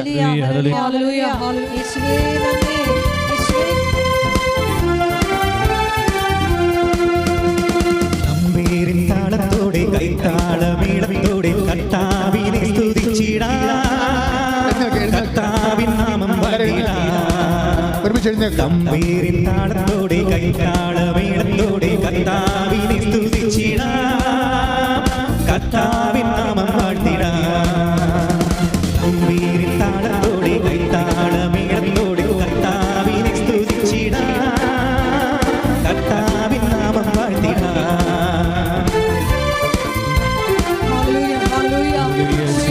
വചനങ്ങളെ ധ്യാനിച്ചു പ്രാർത്ഥിക്കുന്നു. അവിടുത്തെ ഭക്തരുടെ മേൽ തലമുറകൾ തോറും അങ്ങ് വർഷിക്കുന്ന കാരുണ്യത്തിന്, ഉടമ്പടിയിലൂടെ ഞങ്ങളെ സന്ധിക്കുന്ന കാരുണ്യത്തിന് ഞങ്ങൾ നന്ദി പറയുന്നു. ഹല്ലേലൂയ. നല്ല ഇടയനെ സ്തുതിച്ചിടുവിൻ, നല്ല ഇടയനെ സ്തുതിച്ചിടുവിൻ. നല്ലവനല്ലോ ദയ എന്നുമുള്ളത്, അവൻ വല്ലഭനല്ലോ ദയ എന്നുമുള്ളത്. തമ്പേരിൻ താളത്തോടെ കൈത്താളമേളത്തോടെ കർത്താവിനെ സ്തുതിച്ചിടാം, കർത്താവിൻ നാമം പാടിടാം. തമ്പേരിൻ താളത്തോടെ കൈത്താളമേളത്തോടെ കർത്താവിനെ സ്തുതിച്ചിടാം, കർത്താവിൻ നാമം പാടിടാം. തമ്പേരിൻ താളത്തോടെ കൈത്താളമേളത്തോടെ കർത്താവിനെ സ്തുതിച്ചിടാം, കർത്താവിൻ നാമം പാടിടാം. Praise the Lord. Praise the Lord. ഇരിക്കുക. സങ്കീർത്തനം 91:14 അവൻ സ്നേഹത്തിൽ എന്നോട് ഒട്ടി നിൽക്കുന്നതിനാൽ ഞാൻ അവനെ രക്ഷിക്കും. അവൻ എൻ്റെ നാമം അറിയുന്നതുകൊണ്ട് ഞാൻ അവനെ സംരക്ഷിക്കും. Praise the Lord. Praise the Lord. അതായത് ഈ നമ്മൾ ആദ്യം കണ്ട എന്താണ്? ആദ്യം കണ്ട വചനത്തിലുണ്ടായിരുന്നത് ഭക്തിയാണ്. 111:4 നമ്മൾ കണ്ടത് എന്താണ്? തന്റെ ഭക്തർക്ക് അവിടുന്ന് ആഹാരം നൽകുന്നു, തന്റെ ഭക്തർക്ക് അവിടുന്ന് ജീവിതമാർഗം നൽകുന്നു. അവിടുന്ന് തന്റെ ഉടമ്പടിയെ എപ്പോഴും അനുസ്മരിക്കുന്നു. അവിടുന്ന് തന്റെ ഉടമ്പടിയെ എപ്പോഴും അനുസ്മരിക്കുന്നു. അപ്പോൾ ഭക്തർക്ക് ജീവിതമാർഗം നൽകുന്നതിൻ്റെ ബേസ്മെൻ്റ് എന്ന് പറയുന്നത്, അടിസ്ഥാനം എന്താണ്? ദൈവം നമ്മുടെ ഉടമ്പടി അനുസ്മരിക്കുന്നത് കൊണ്ടാണ്. അപ്പോൾ ദൈവം നമ്മുടെ ഉടമ്പടി അനുസ്മരിക്കണം. പിടികിട്ടിയാ? ദൈവം നമ്മുടെ നിങ്ങൾ ദൈവത്തോട് ചെയ്ത ഉടമ്പടിയെ ദൈവം അനുസ്മരിക്കണം. ദൈവം അനുസ്മരിക്കണമെങ്കിൽ എന്ത് ചെയ്യണം? നിങ്ങൾക്ക് ആ ഭക്തി എന്ന് പറഞ്ഞ ഒട്ടലില്ലേ, അതെന്തുകൊണ്ടാണ് ഒട്ടണത്? ദൈവസ്നേഹത്താലാണ് ഒട്ടണത്. 91 സങ്കീർത്തനം അതല്ലേ പറയണത്? 91:14 അല്ലേ? അവൻ സ്നേഹത്തിൽ എന്നോട് ഒട്ടി നിൽക്കുന്നതിനാൽ, അവിടുന്ന് സ്നേഹത്തിൽ എന്നോട് ഒട്ടി നിൽക്കുന്നതിനാൽ ഞാൻ അവനെ രക്ഷിക്കും. അവൻ എൻ്റെ നാമം. അപ്പോഴേ ഒട്ടി നിൽക്കുമ്പോഴേ രക്ഷിക്കുക മാത്രമല്ല, ദൈവം നമ്മുടെ ഉടമ്പടി അനുസ്മരിക്കും. അവിടുന്ന് സ്നേഹത്തിൽ നമ്മൾ ദൈവത്തോട് ഒട്ടി നിൽക്കുകയാണെങ്കിൽ ഉടമ്പടി അനുസ്മരിക്കും. ഉടമ്പടി അനുസ്മരിച്ചാൽ മതി. കാര്യം ദൈവം നമ്മളൊന്ന് ഓർത്താൽ മതി. നമുക്ക് ഈ അനുഗ്രഹം വരുന്നതിൻ്റെ സോഴ്സ്, ഇപ്പോൾ ആൻ്റണി പടിയില്ലേ, വരുന്നുണ്ട് നിൻ്റെ അനുഗ്രഹം വരുന്നുണ്ട്, ആഹാരം വരുന്നുണ്ടെന്നൊക്കെ പറയണത് എന്തുകൊണ്ടാണ്? ദൈവത്തിനെ സംബന്ധിച്ചിടത്തോളം ഭക്തി, വിശ്വാസം, സ്നേഹം എല്ലാം വർക്കൗട്ട് ചെയ്യണത് ഒറ്റ ആപ്പിലാണ്, സിംഗിൾ മെമ്മറിയാണ്. അത് കുർബാന പോലും മെമ്മറി ആക്കി കളഞ്ഞതിൻ്റെ കാരണം അതാണ്. നിൻ്റെ സ്നേഹം ദൈവം അനുഭവിക്കുന്നത് നീ ദൈവത്തെക്കുറിച്ച് ഓർക്കുമ്പോഴാണ്.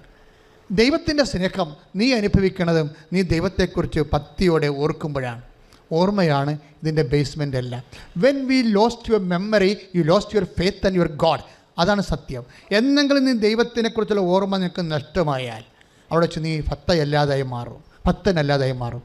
പ്രാർത്ഥിക്കുക, കർത്താവായ ദൈവമേ, അങ്ങയെക്കുറിച്ച് സ്നേഹത്തോടെ ഓർക്കുവാൻ ആവശ്യമായ അഭിഷേകം എനിക്ക് നൽകണമേ. അതാണ് അച്ഛൻ ആദ്യമേ പറഞ്ഞത്. മക്കളെ, ഏറ്റവും വലിയ പുണ്യം എന്ന് പറയുന്നത് ഓർമ്മയാണ്.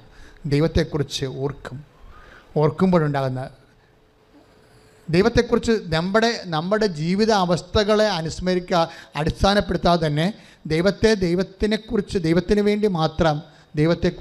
ദൈവത്തിന് വേണ്ടി മാത്രം ഓർക്കുക കഴിഞ്ഞാൽ നീ കറക്റ്റ് ദൈവവേദിയിലാകും. കാര്യം ഇതൊരു ഓർമ്മയിലാണ്.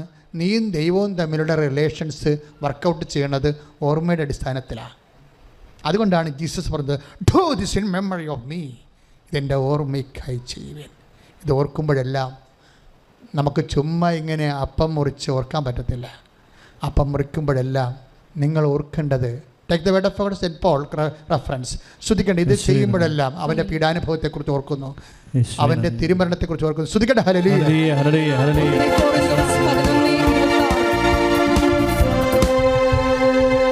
1 കൊറിന്തോസ് 11:26 നിങ്ങൾ ഈ അപ്പം ഭക്ഷിക്കുകയും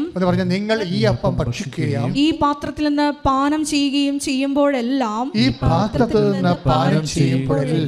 കർത്താവിന്റെ മരണം അവന്റെ പ്രത്യാഗമനം വരെ പ്രഖ്യാപിക്കുകയാണ് ചെയ്യുന്നത്. ഇതാണ് അവസ്ഥ. അതായത് ഇത് നിങ്ങൾ അവൻ്റെ അപ്പം അവൻ്റെ നാമത്തിലെ മുറിച്ച് കഴിയുമ്പോൾ നമ്മൾ എന്താ ഓർക്കേണ്ടത്? കർത്താവിൻ്റെ മരണമാണ് ഓർക്കുന്നത്. എന്നുവരെ ഓർക്കും? അവൻ്റെ പ്രത്യാഗമനം വരെ ഓർക്കും. ഇവിടെ അതുകൊണ്ടാണ് മാസിനേക്കാൾ കുർബാനയേക്കാൾ വലിയതൊന്നും ദൈവത്തിന് സ്ഥാപിക്കാൻ പറ്റത്തില്ല എന്ന് വിശുദ്ധന്മാർ പറയണത്. അതാണ് കുർബാന സ്ഥാപിക്കുന്നതിനേക്കാൾ വലുത്. കാര്യം അത് ഓർമ്മയുടെ ഏറ്റവും സൊഫിസ്റ്റിക്കേറ്റഡ് ആയിട്ടുള്ള, ഏറ്റവും റിഫൈൻഡ് ആയിട്ടുള്ള, ദൈവത്തെ നമുക്ക് ഓർക്കാനും നമുക്ക് ദൈവത്തെ ഓർക്കാനും, ദൈവത്തിന് നമ്മളുടെ സ്നേഹത്തിൽ നിറയാനും നമുക്ക് ദൈവത്തോടെ സ്നേഹത്തിൽ നിറയാനും. അതുതന്നെ ഇവിടെ എഴുതിയിരിക്കുന്നത് എന്താണ്? അവിടുന്ന് നമ്മൾക്ക് എന്തുകൊണ്ടാണ് ഈ ഫത്തിനെ അനുസ്മരിക്കാൻ കാരണം എന്താണ്? 91:14 വായിച്ചതിൻ്റെ 91 നമ്മൾ ആദ്യം അതായത് അവിടുന്ന് തൻ്റെ സ്നേഹത്താൽ തൻ്റെ ഭക്തർക്ക് അവിടുന്ന് ആഹാരം നൽകുന്നു, അവിടുന്ന് തൻ്റെ ഉടമ്പടിയെ എപ്പോഴും അനുസ്മരിക്കുന്നു. ഇതാണ് പ്രശ്നം. ഈ അനുസ്മരണം എന്ന് പറഞ്ഞൊരു സംഭവമാണ് ആധ്യാത്മികതയുടെ ആൽഫയും ഒമേഗയും. എന്നത്തെ പ്രശ്നം വെച്ച് കഴിഞ്ഞാൽ ഇതൊരു ഓർമ്മയാണ്. കാര്യം ദൈവം നമ്മളെ ഓർക്കുന്നു. ഉടമ്പടിയെ പോലെ ദൈവത്തിന്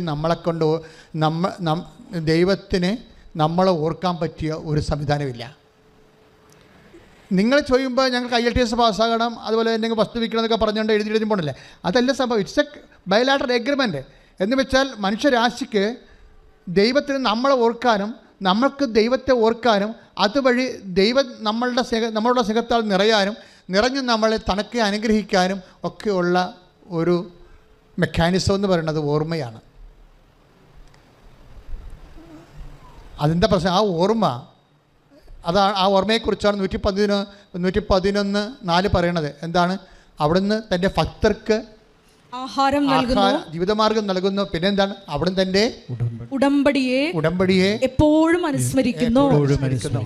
അപ്പം അനുസ്മരിക്കുക എന്ന് വെച്ചാൽ നമ്മൾ ഉടമ്പടിയെ ദൈവം അനുസ്മരിക്കണം എന്നുണ്ടെങ്കിൽ നമുക്ക് അതിന് തക്ക ദൈവസ്നേഹം ഉണ്ടാകണം. കാര്യം എന്താണ്? ഭക്തർക്കല്ലേ, ഭക്തരുടെ ഉടമ്പടിയല്ലേ അനുസ്മരിക്കണത്, അല്ലേ? ദൈവം ഭക്തരുടെ ഉടമ്പടിയാണ് അനുസ്മരിക്കണത്. ഭക്തി എന്ന് പറഞ്ഞാൽ എന്താണ്? അതിൻ്റെ ബേസിക് എന്താണ്? ദൈവസ്നേഹമാണ്. അതുകൊണ്ടാണ് ബൈബിൾ പറയണത് ഭക്തി ഒട്ടിനിക്കണ പരിപാടിയാണെങ്കിലും ശരിക്കും ഒട്ടിക്കണേ എന്താണ്? അവിടുന്ന് സ്നേഹത്തിൽ. Take the word of God 91 സങ്കീർത്തനം. ശ്രദ്ധിക്കട്ടെ. ഹല്ലേലൂയ, ഹല്ലേലൂയ, ഹല്ലേലൂയ. 91 സങ്കീർത്തനം 14 തിരുവചനം. 91:14 അവൻ സ്നേഹത്തിൽ എന്നോട് അവിടുന്ന്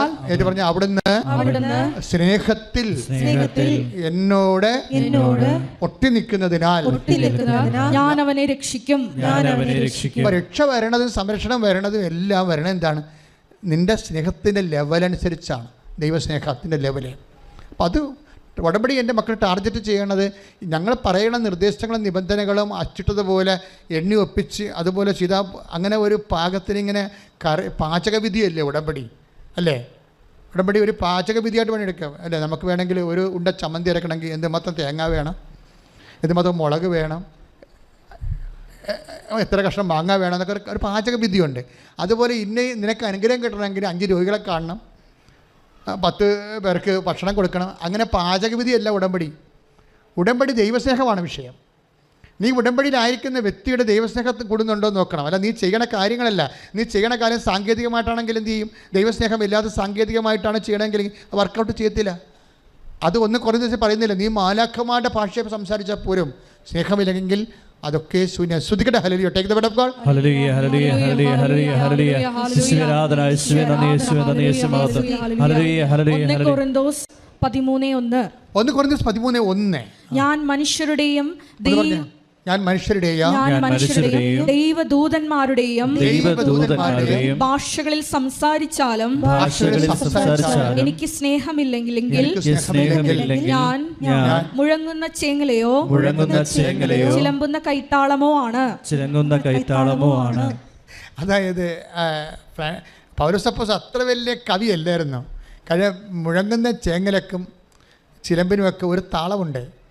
പക്ഷേ ശരിക്കും പറഞ്ഞാൽ ആ താളം പോലും ഉണ്ടാകത്തില്ല സ്നേഹമില്ലെങ്കിലും അദ്ദേഹം നമ്മുടെ ഭാഷകളെല്ലാം നമുക്ക് കമ്മ്യൂണിക്കബിൾ പോലും ആകാതെ ഇരിക്കുമെന്നാണ് പറയണത്. പക്ഷേ അതിനേക്കാൾ ഗതികേടാണ് ശരിക്കും പറഞ്ഞാൽ. അതുകൊണ്ട് എൻ്റെ മക്കൾ ചെയ്യണത് സ്നേഹരാഹിത്യമായിട്ടുള്ള എന്തെങ്കിലും ബേസ്മെൻ്റ് ഉണ്ടോ എന്ന് നോക്കണം. കാര്യം ഇതെല്ലാം ചെയ്യണമെങ്കിൽ സ്നേഹം വേണം. ആരോട് വേണം? ദൈവത്തോട് വേണം. ദൈവത്തോട് സ്നേഹമില്ലാതെ നിനക്ക് ആശുപത്രിയിൽ പോകാനൊന്നും രോഗികളെ കാണാൻ പറ്റത്തില്ല. ദൈവത്തോട് സ്നേഹമില്ലാതെ നിനക്കൊരു ബന്ധവും സ്വന്തമല്ലാത്ത ആൾക്കാരെ വിളിച്ചിരുത്തി പഠിക്കാൻ, ഇപ്പം ഞാൻ ചില പ്രശ്നത്തിൽ പറഞ്ഞു ട്യൂഷൻ പഠിപ്പിക്കാൻ പറ്റുന്നവരിപ്പോൾ ഈ വെക്കേഷൻ ടൈമാണ്. എല്ലാവരും തന്നെ ഇംഗ്ലീഷിനും കണക്കിനുമൊക്കെ കുറവുള്ള ആൾക്കാരാണ്. പിള്ളേർക്ക് നല്ല വിദ്യാഭ്യാസം കിട്ടണില്ല. അപ്പോൾ അതുകൊണ്ട് തന്നെ അവർക്കൊരു സെൻറ്റൻസ് പോലും എഴുതാൻ അറിയാൻ പാടില്ലാത്ത 10ാം ക്ലാസ്സുകാരെ നമ്മൾ കണ്ടിട്ടുണ്ട്. അപ്പോൾ കുറച്ച് പഠിപ്പുള്ളവർ SSLC അതുപോലെ തന്നെ 9ാം ക്ലാസ്സുകാരൊക്കെ വിളിച്ചിരുത്തിയിട്ട് അവർ കിട്ടുന്ന സമയം കൊണ്ട് അവിടെ ഗ്രാമർ ഒന്ന് ചെക്ക് ചെയ്യണം, അവിടെ കണക്ക് നോക്കണം. അവർക്ക് ബേസിക് പോയിരിക്കുന്ന ആൾക്കാരാണ്. അപ്പോൾ അവർ 10ാം ക്ലാസ്സിൽ പഠിച്ചാലും ജോലിയൊന്നും കിട്ടത്തില്ല അവർക്ക്. ഗവൺമെൻറ് പിന്നെ ഇരട്ടി ട്യൂട്ടോറിയൽ, ഇരട്ടി പണം മുടക്കി പിന്നെ ഇവരെ പഠിപ്പിക്കാതിരിക്കാൻ വേണ്ടി ഗ്രേസ് മാർക്ക് കൊടുത്ത് വിടും. പക്ഷേ ഇവരെന്നാ പറ്റണമെന്ന് വെച്ച് കഴിഞ്ഞാൽ ഗവൺമെൻറ് എന്താ ഉദ്ദേശിക്കുന്നത്? അതായത് സ്കിൽഫുൾ അല്ലാത്ത കുറച്ച് തൊഴിലാളികളെ അടുത്ത തലമുറ സൃഷ്ടിക്കാൻ പറ്റുന്ന വിദ്യാഭ്യാസമാണ് ചില സമയത്ത് ഓൾ പ്രൊമോഷൻ കൊണ്ട് ഉണ്ടാകുന്നത്. ഗവൺമെൻറ് അതേ പറ്റത്തുള്ളൂ. ഞാൻ ഗവൺമെൻറ് കുറ്റം പറയുകയല്ല. പക്ഷേ അതേസമയം തന്നെ ഇങ്ങനെ ഷെഡ് ഔട്ട്സുകളുടെ എണ്ണം കൂടുന്നുണ്ട്. അതേസമയം തന്നെ 9ാം ക്ലാസ് വരെ ചെന്നിട്ട് ബേസിക്സ് കിട്ടാത്തവരുണ്ട്. അവരെ നിങ്ങൾ വിളിച്ചിരുത്തി ജാതി മതവും നോക്കാതെ അവരുടെ ബേസിക്സ് കറക്റ്റ് ചെയ്യണം. ഗ്രാമർ ആയാലും ഇംഗ്ലീഷ് ആയാലും കണക്കായാലും ഒന്ന് നോക്കണം. ഗ്രാമർ, ഇംഗ്ലീഷ്, കണക്ക് ഒന്ന് നോക്കിയിട്ട് കാര്യം അവർക്ക് ഇപ്പോൾ ട്യൂഷൻ പൈസ കൊടുത്ത് ട്യൂഷൻ ചെയ്യാൻ ഉള്ള മാർഗ്ഗമില്ലാത്തവരെ നോക്കണം. അത് ഉടമ്പടിയുടെ ഒരു ഭാഗമാകണം. പക്ഷേ അത് നിങ്ങൾ ദൈവസ്നേഹത്താൽ ചെയ്യണം. ദൈവസ്നേഹത്തെ ചെയ്തില്ലെങ്കിലുള്ള കുഴപ്പമെന്ന് വെച്ച് കഴിഞ്ഞാൽ പിന്നെ സമുദായ സ്നേഹമാണ് ഉള്ളത്. കേരളത്തിൻ്റെ കാര്യം പറയുക, ഒരു മനുഷ്യൻ ദൈവസ്നേഹത്തെ ഇപ്പം നമ്മൾ ജാതി മാറണം, ജാതി ഉണ്ടാവരുത്, മതം ഉണ്ടാവരുതെന്നൊക്കെ പറഞ്ഞാലും ഇത് ഒരു പറയുന്ന ആൾക്കാർ അതിനേക്കാൾ വലിയ ജാതി കളിക്കുന്ന ആൾക്കാരാണ്. പക്ഷേ ഒരു കാര്യം ക്രിസ്തുവിനെ സംബന്ധിച്ചിടത്തോളം ഒരു കാര്യം പറഞ്ഞിട്ടുള്ളൂ, ജാതി മതം ഇങ്ങനെയുള്ള സംഭവങ്ങൾക്ക് അതിജീവിക്കണമെന്ന് പറയുമ്പോൾ ഇപ്പോൾ കുറേ അങ്ങോട്ടും ഇങ്ങോട്ടും ഇപ്പോൾ ചില പറയും ഇവിടെ ഇപ്പോൾ കാസ്റ്റുമാർ കല്യാണം കഴിക്കുന്നവർക്ക് ഗവൺമെൻറ് കാസ്റ്റ് കൊടുക്കണില്ലേ? കാസ്റ്റുമാർ കല്യാണം കഴിക്കുന്നവർക്ക് അല്ലേ, 2 കാസ്റ്റിൽ എതിർ കാസ്റ്റിൽ കല്യാണം കഴിക്കുന്നവർക്ക് കാസ്റ്റ് കൊടുക്കുന്നുണ്ട്. അപ്പോൾ അതുകൊണ്ട് കാസ്റ്റ് സിസ്റ്റം മാറുമെന്നാണ് ഇവർ പറയണത്. ആര് മാറാൻ? ഒരിക്കലും മാറത്തില്ല. കാരണം ഇത് ജാതി എന്നല്ല, ജനിതകമല്ലേ, ജനറ്റിക്കല്ലേ ഇത് സാധനം, ബ്ലഡിൽ കിടക്കുന്ന സാധനമല്ലേ ഇത്. ജാത്യ ഗുണം തൂത്താ പോവുക. ഇതിൻ്റെ അകത്തുള്ളത് ജനറ്റിക്കൽ കേസാണിത്. ഇത് കുറേ വർഷങ്ങൾ. അതുകൊണ്ടാണ് ഈശോ എന്നാ പറഞ്ഞറിയാവോ, ലവ് ലെവൽ കൂട്ടണം. ലെവൽ നോക്കി കഴിഞ്ഞാൽ അപ്പോൾ എൻ്റെ ജാതി മതം നോക്കത്തില്ല. ഈശ്വരൻ്റെ വിശ്വാസത്തെ ചിലപ്പോൾ അത് നോക്കും, ബാക്കി ഭൗതിക കാര്യങ്ങൾക്കൊന്നും നോക്കത്തില്ല. ഈശ്വരവിശ്വാസം നിത്യതയുമായിട്ട് ബന്ധപ്പെട്ടുള്ള നിത്യത വീട്ടിക്കൊണ്ട് നമ്മൾ ഒരു കളിയും കളിക്കാൻ പറ്റത്തില്ല. കാര്യം നിത്യതയ്ക്ക് വേണ്ടി ക്രൂശിക്കപ്പെട്ട് രക്തം ചിന്തി ജീവൻ ചൊരിഞ്ഞവനാണ് നമുക്ക് നിത്യജീവൻ നൽകേണ്ടത്. ആ നിത്യജീവൻ നഷ്ടപ്പെടുത്തിക്കൊണ്ട് ഒരു വിശ്വാസിക്ക് ഒരിക്കലും ഒന്നും ചെയ്യാൻ പറ്റില്ല. പക്ഷേ ഞാൻ സംസാരിക്കുന്ന വിഷയം വിദ്യാഭ്യാസമാണ്, നിത്യതയല്ല.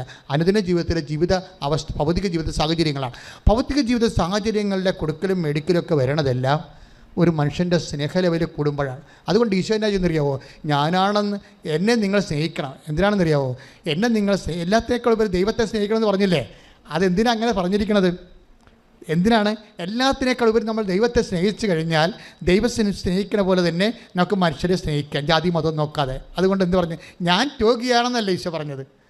അല്ലേ? Take the word of God. സ്തുതിക്കട്ടെ. ഹല്ലേലൂയ. ഹല്ലേലൂയ ഹല്ലേലൂയ ഹല്ലേലൂയ ഹല്ലേലൂയ യേശുവേ നന്ദി ഹല്ലേലൂയ ഹല്ലേലൂയ യേശുവേ നന്ദി, യേശുവേ ആരാധന. ഹല്ലേലൂയ ഹല്ലേലൂയ മഹത്വം മഹത്വം സ്തുതിക്കട്ടെ, സ്തുതിക്കട്ടെ. ഹല്ലേലൂയ. നന്ദി ഹല്ലേലൂയ ഹല്ലേലൂയ ഹല്ലേലൂയ മത്തായി 25:36 മത്തായി 25:36 ഞാൻ നഗ്നനായിരുന്നു, നിങ്ങൾ എന്നെ ഉടുപ്പിച്ചു. എന്ന് പറഞ്ഞ ഞാൻ നഗ്നനായിരുന്നു, ഞാൻ നഗ്നനായിരുന്നു, നിങ്ങൾ എന്നെ ഉടുപ്പിച്ചു. നിങ്ങൾ എന്നെ ഉടുപ്പിച്ചു. ഞാൻ രോഗിയായിരുന്നു, ഞാൻ രോഗിയായിരുന്നു, നിങ്ങൾ എന്നെ സന്ദർശിച്ചു. നിങ്ങൾ എന്നെ സന്ദർശിച്ചു. അപ്പൊ രോഗിയെ കാണുമ്പോൾ ആരായിട്ട് കാണാമെന്നാ പറയണത്?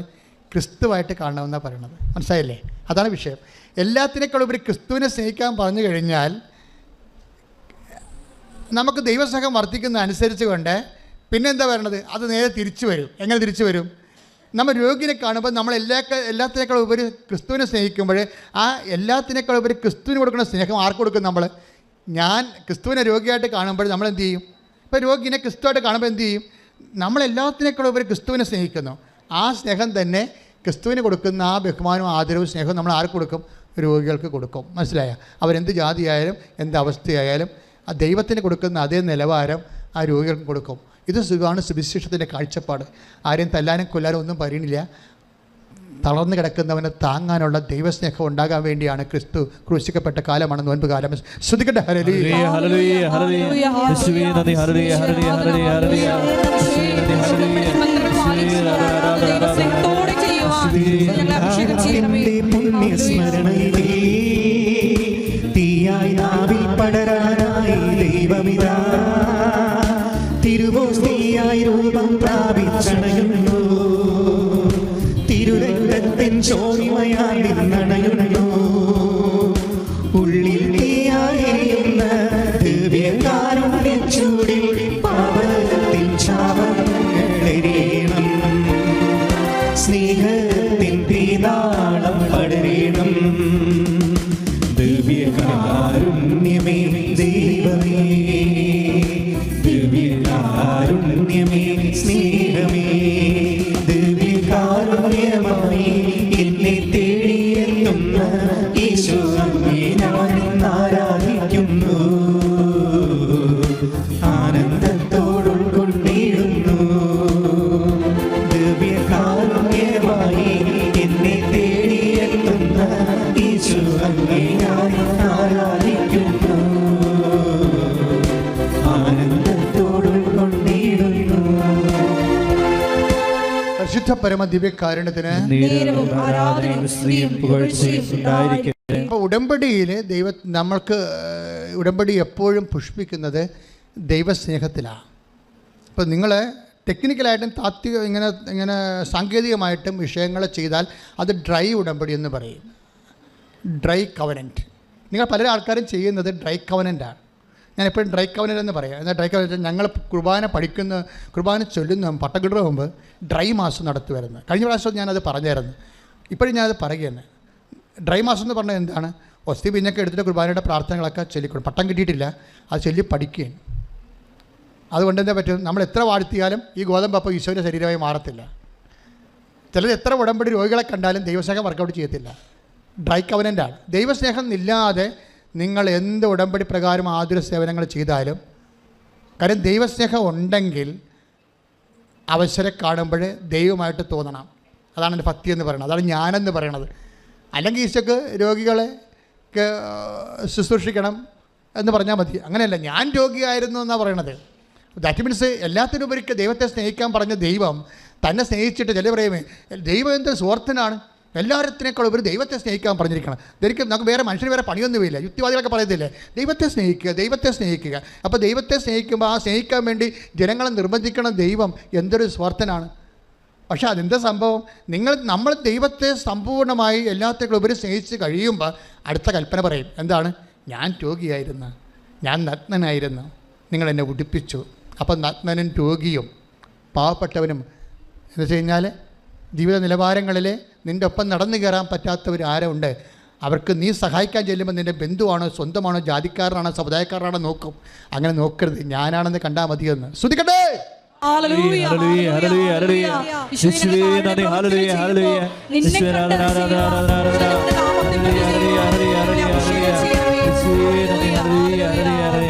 സ്നേഹമെന്ന വാക്കിനർത്ഥം ഭൂമിയിൽ ജീവിതം കൊണ്ടെന്ന്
കർത്താവിൻ്റെ വചനം ഇങ്ങനെ തന്നെ. കർത്താവ് പറഞ്ഞു, ഞാൻ കർത്താവിൻ്റെ സ്നേഹം എന്താണ്?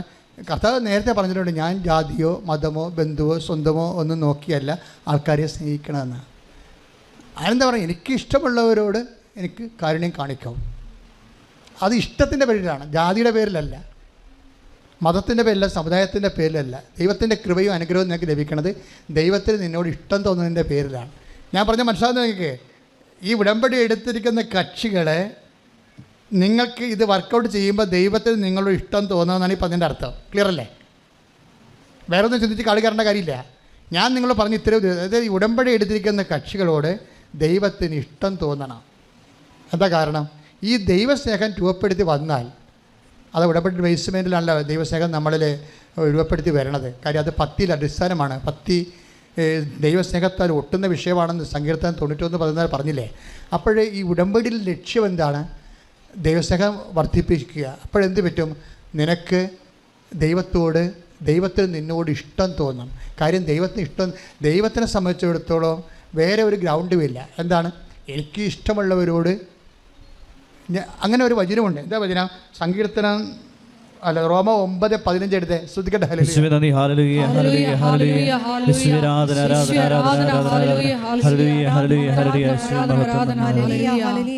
റോമ 9:15 എനിക്ക് ദയ തോന്നുന്നവരോട്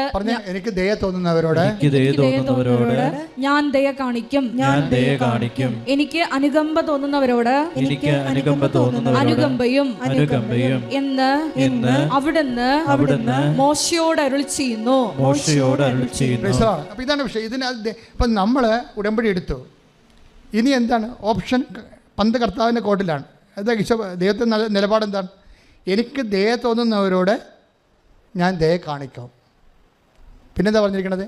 എനിക്ക് അനുകമ്പ തോന്നുന്നവരോട് ഞാൻ അനുകമ്പ തോന്നും.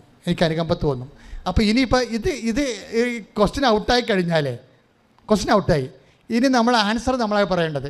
അപ്പോൾ ദൈവത്തിന് നമ്മളോട് ദയ തോന്നാൻ എന്താ ഒരു വഴി? അത്ര ചിന്ത അതല്ലേ? ദൈവം ഓപ്പണായിട്ട് പറഞ്ഞിരിക്കണം. എന്താ പറഞ്ഞിരിക്കണത്? എനിക്ക് ഇപ്പോൾ റോമ 9:15 എന്താ പറയണത്? എനിക്ക് ദയ തോന്നുന്നവരോട് ഞാൻ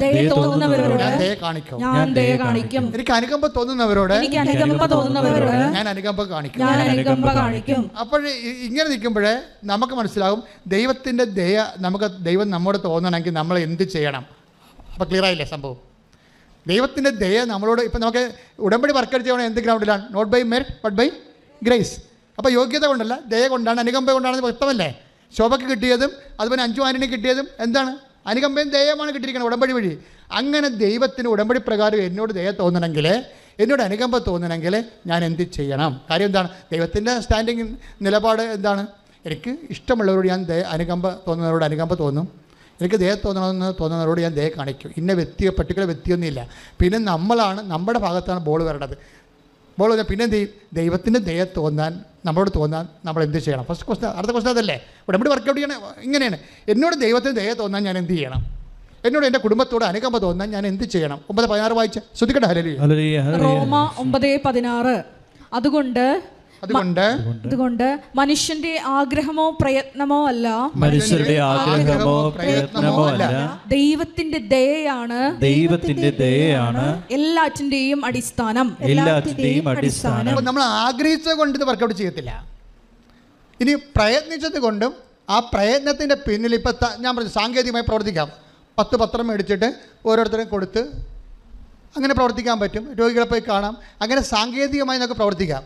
അതാണ് ഞാൻ നേരത്തെ പറഞ്ഞുകൊണ്ടിരിക്കുന്നത്. നിങ്ങൾ ദൈവസ്നേഹം ഇല്ലാതെ ഇത് ഇവിടുന്ന് പറഞ്ഞു, കൃപാസനത്തിന് പറഞ്ഞു പത്താം കൊടുക്കാൻ, കൃപാസനത്തിന് പറഞ്ഞു രോഗികളെ കാണാം. അതുകൊണ്ട് ഞാൻ രോഗികളെ കാണാൻ പോവുകയാണ്. ഇങ്ങനെ ആർക്കും ചെയ്യാം. ഇങ്ങനെ വർക്ക് ചെയ്താൽ അത് കാണാൻ 9:16 വായിച്ചു. റോമ 9:16 അതുകൊണ്ട് മനുഷ്യന്റെ ആഗ്രഹമോ പ്രയത്നമോ അല്ല. അതുകൊണ്ട് മനുഷ്യന്റെ ആഗ്രഹമോ പ്രവർത്തനമോ അല്ല, ദൈവത്തിന്റെ ദയയാണ് എല്ലാറ്റിന്റെയും അടിസ്ഥാനം. ആഗ്രഹിച്ചത് കൊണ്ടോ ഇങ്ങനെ പ്രവർത്തിച്ചത് കൊണ്ടോ ദൈവം അതുപോലെ തിരിച്ച് പ്രവർത്തിക്കണമെന്നല്ല. നമുക്ക് ദയയാണ് പ്രശ്നം. Not by merit but by grace. ഈ കരുണ, അനുകമ്പ എന്ന് പറയുന്നത്, ദയ എന്ന് പറയുന്നത്, ഗ്രേസ് എന്ന് പറയുന്നത് എല്ലാം ഗ്രേസിൻ്റെ ഇഫക്ട്സ് ആയിട്ടാണ് ഇതെല്ലാം വരണത്. അപ്പോൾ നമുക്ക് വേണ്ടത് നമ്മുടെ മെരിറ്റ് നഷ്ടപ്പെടുന്ന അടുത്ത് വെച്ച് നമുക്ക് വേണ്ടത് ദയയാണ് ദൈവത്തിൻ്റെ.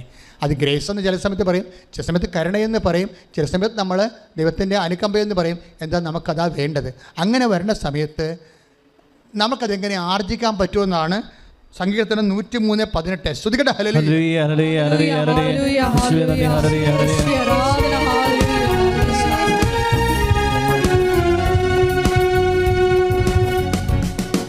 സ്നേഹം സഹനമാണെന്നോ ഞാൻ അറിയുന്നു, സ്നേഹം മരണമാണെന്നോ ഞാൻ കാണുന്നു, സ്നേഹം ബലിയായി തീരുന്നു, ചങ്കം ചോരയുടേടുന്നു, സ്നേഹം കുരിശിൽ പൂർണ്ണമാകുന്നു, സ്നേഹം കുർബാനയായിരുന്നു.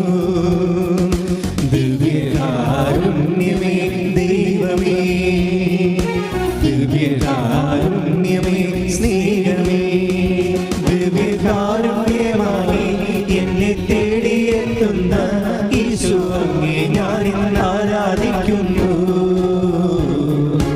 ആനന്ദത്തോടും കൊണ്ടിടുന്നു. ദിവ്യകാരുണ്യമായി എന്നെ തേടിയെത്തുന്ന യേശു അങ്ങേ ഞാൻ ഇന്ന് ആരാധിക്കുന്നു, ആനന്ദത്തോടും കൊണ്ടിടുന്നു. പരിശുദ്ധ പരമദിവ്യകാരുണ്യത്തിന് ആരാധനയും സ്തുതിയും പുകഴ്ചയും 103:18. 103-ാം സങ്കീർത്തനം 17-18 തിരുവചനങ്ങൾ. എന്നാൽ കർത്താവിന്റെ കാരുണ്യം അവിടുത്തെ ഭക്തരുടെ മേൽ എന്നേക്കും ഉണ്ടായിരിക്കും. എന്നാൽ കർത്താവിന്റെ കാരുണ്യം, എന്നാൽ കർത്താവിന്റെ കാരുണ്യം അവിടുത്തെ ഭക്തരുടെ മേൽ, അവിടുത്തെ ഭക്തരുടെ മേൽ എന്നേക്കും ഉണ്ടായിരിക്കും. എന്നേക്കും ഉണ്ടായിരിക്കും. അവിടുത്തെ നീതി തലമുറകളോളം നിലനിൽക്കും. അവിടുത്തെ ഉടമ്പടി പാലിക്കുന്നവരുടെയും അവിടുത്തെ കൽപ്പനകൾ ശ്രദ്ധാപൂർവം അനുസരിക്കുന്നവരുടെയും മേൽ തന്നെ. ഇപ്പൊ എന്തൊരു പ്രോബ്ലം എന്ന് മനസ്സിലായില്ലേ? അതായത് ദൈവത്തിന്റെ പ്രഖ്യാപിത നിലപാടിൽ നിന്ന്, പ്രഖ്യാപിത നിലപാട് എന്താണ്? റോമ 9:15. Take the word of repeat, repeat. Hallelujah ഹല്ലേലൂയ യേശുവേ നന്ദി. റോമ 9:16. അതുകൊണ്ട് മനുഷ്യന്റെ ആഗ്രഹമോ പ്രയത്നമോ അല്ല, ദൈവത്തിന്റെ ദയയാണ് എല്ലാറ്റിന്റെയും അടിസ്ഥാനം. ദയയാണ് അടിസ്ഥാനം. അപ്പൊ ദയയാണ് അടിസ്ഥാനമെങ്കിൽ ദൈവത്തിന്റെ നിലപാട് എന്താണ്? 9:15. റോമ 9:15. Take of word. ഹല്ലേലൂയ ഹല്ലേലൂയ റോമ 9:15. എനിക്ക് ദയ തോന്നുന്നവരോട് ഞാൻ ദയ കാണിക്കും. എനിക്ക് ദയ തോന്നുന്നവരോട് ഞാൻ ദയ കാണിക്കും. എനിക്ക് അനുകമ്പ തോന്നുന്നവരോട് അനുകമ്പയും. അപ്പൊ നമ്മുടെ പ്രവർത്തനവും ആഗ്രഹവും അല്ല 9:16 പറയുന്ന പോലെ ദൈവത്തിന് ദയ കിട്ടാനുള്ള ഒരു മാർഗം. ദൈവത്തിന് ദയ കിട്ടാനുള്ള മാർഗം എന്താണ്?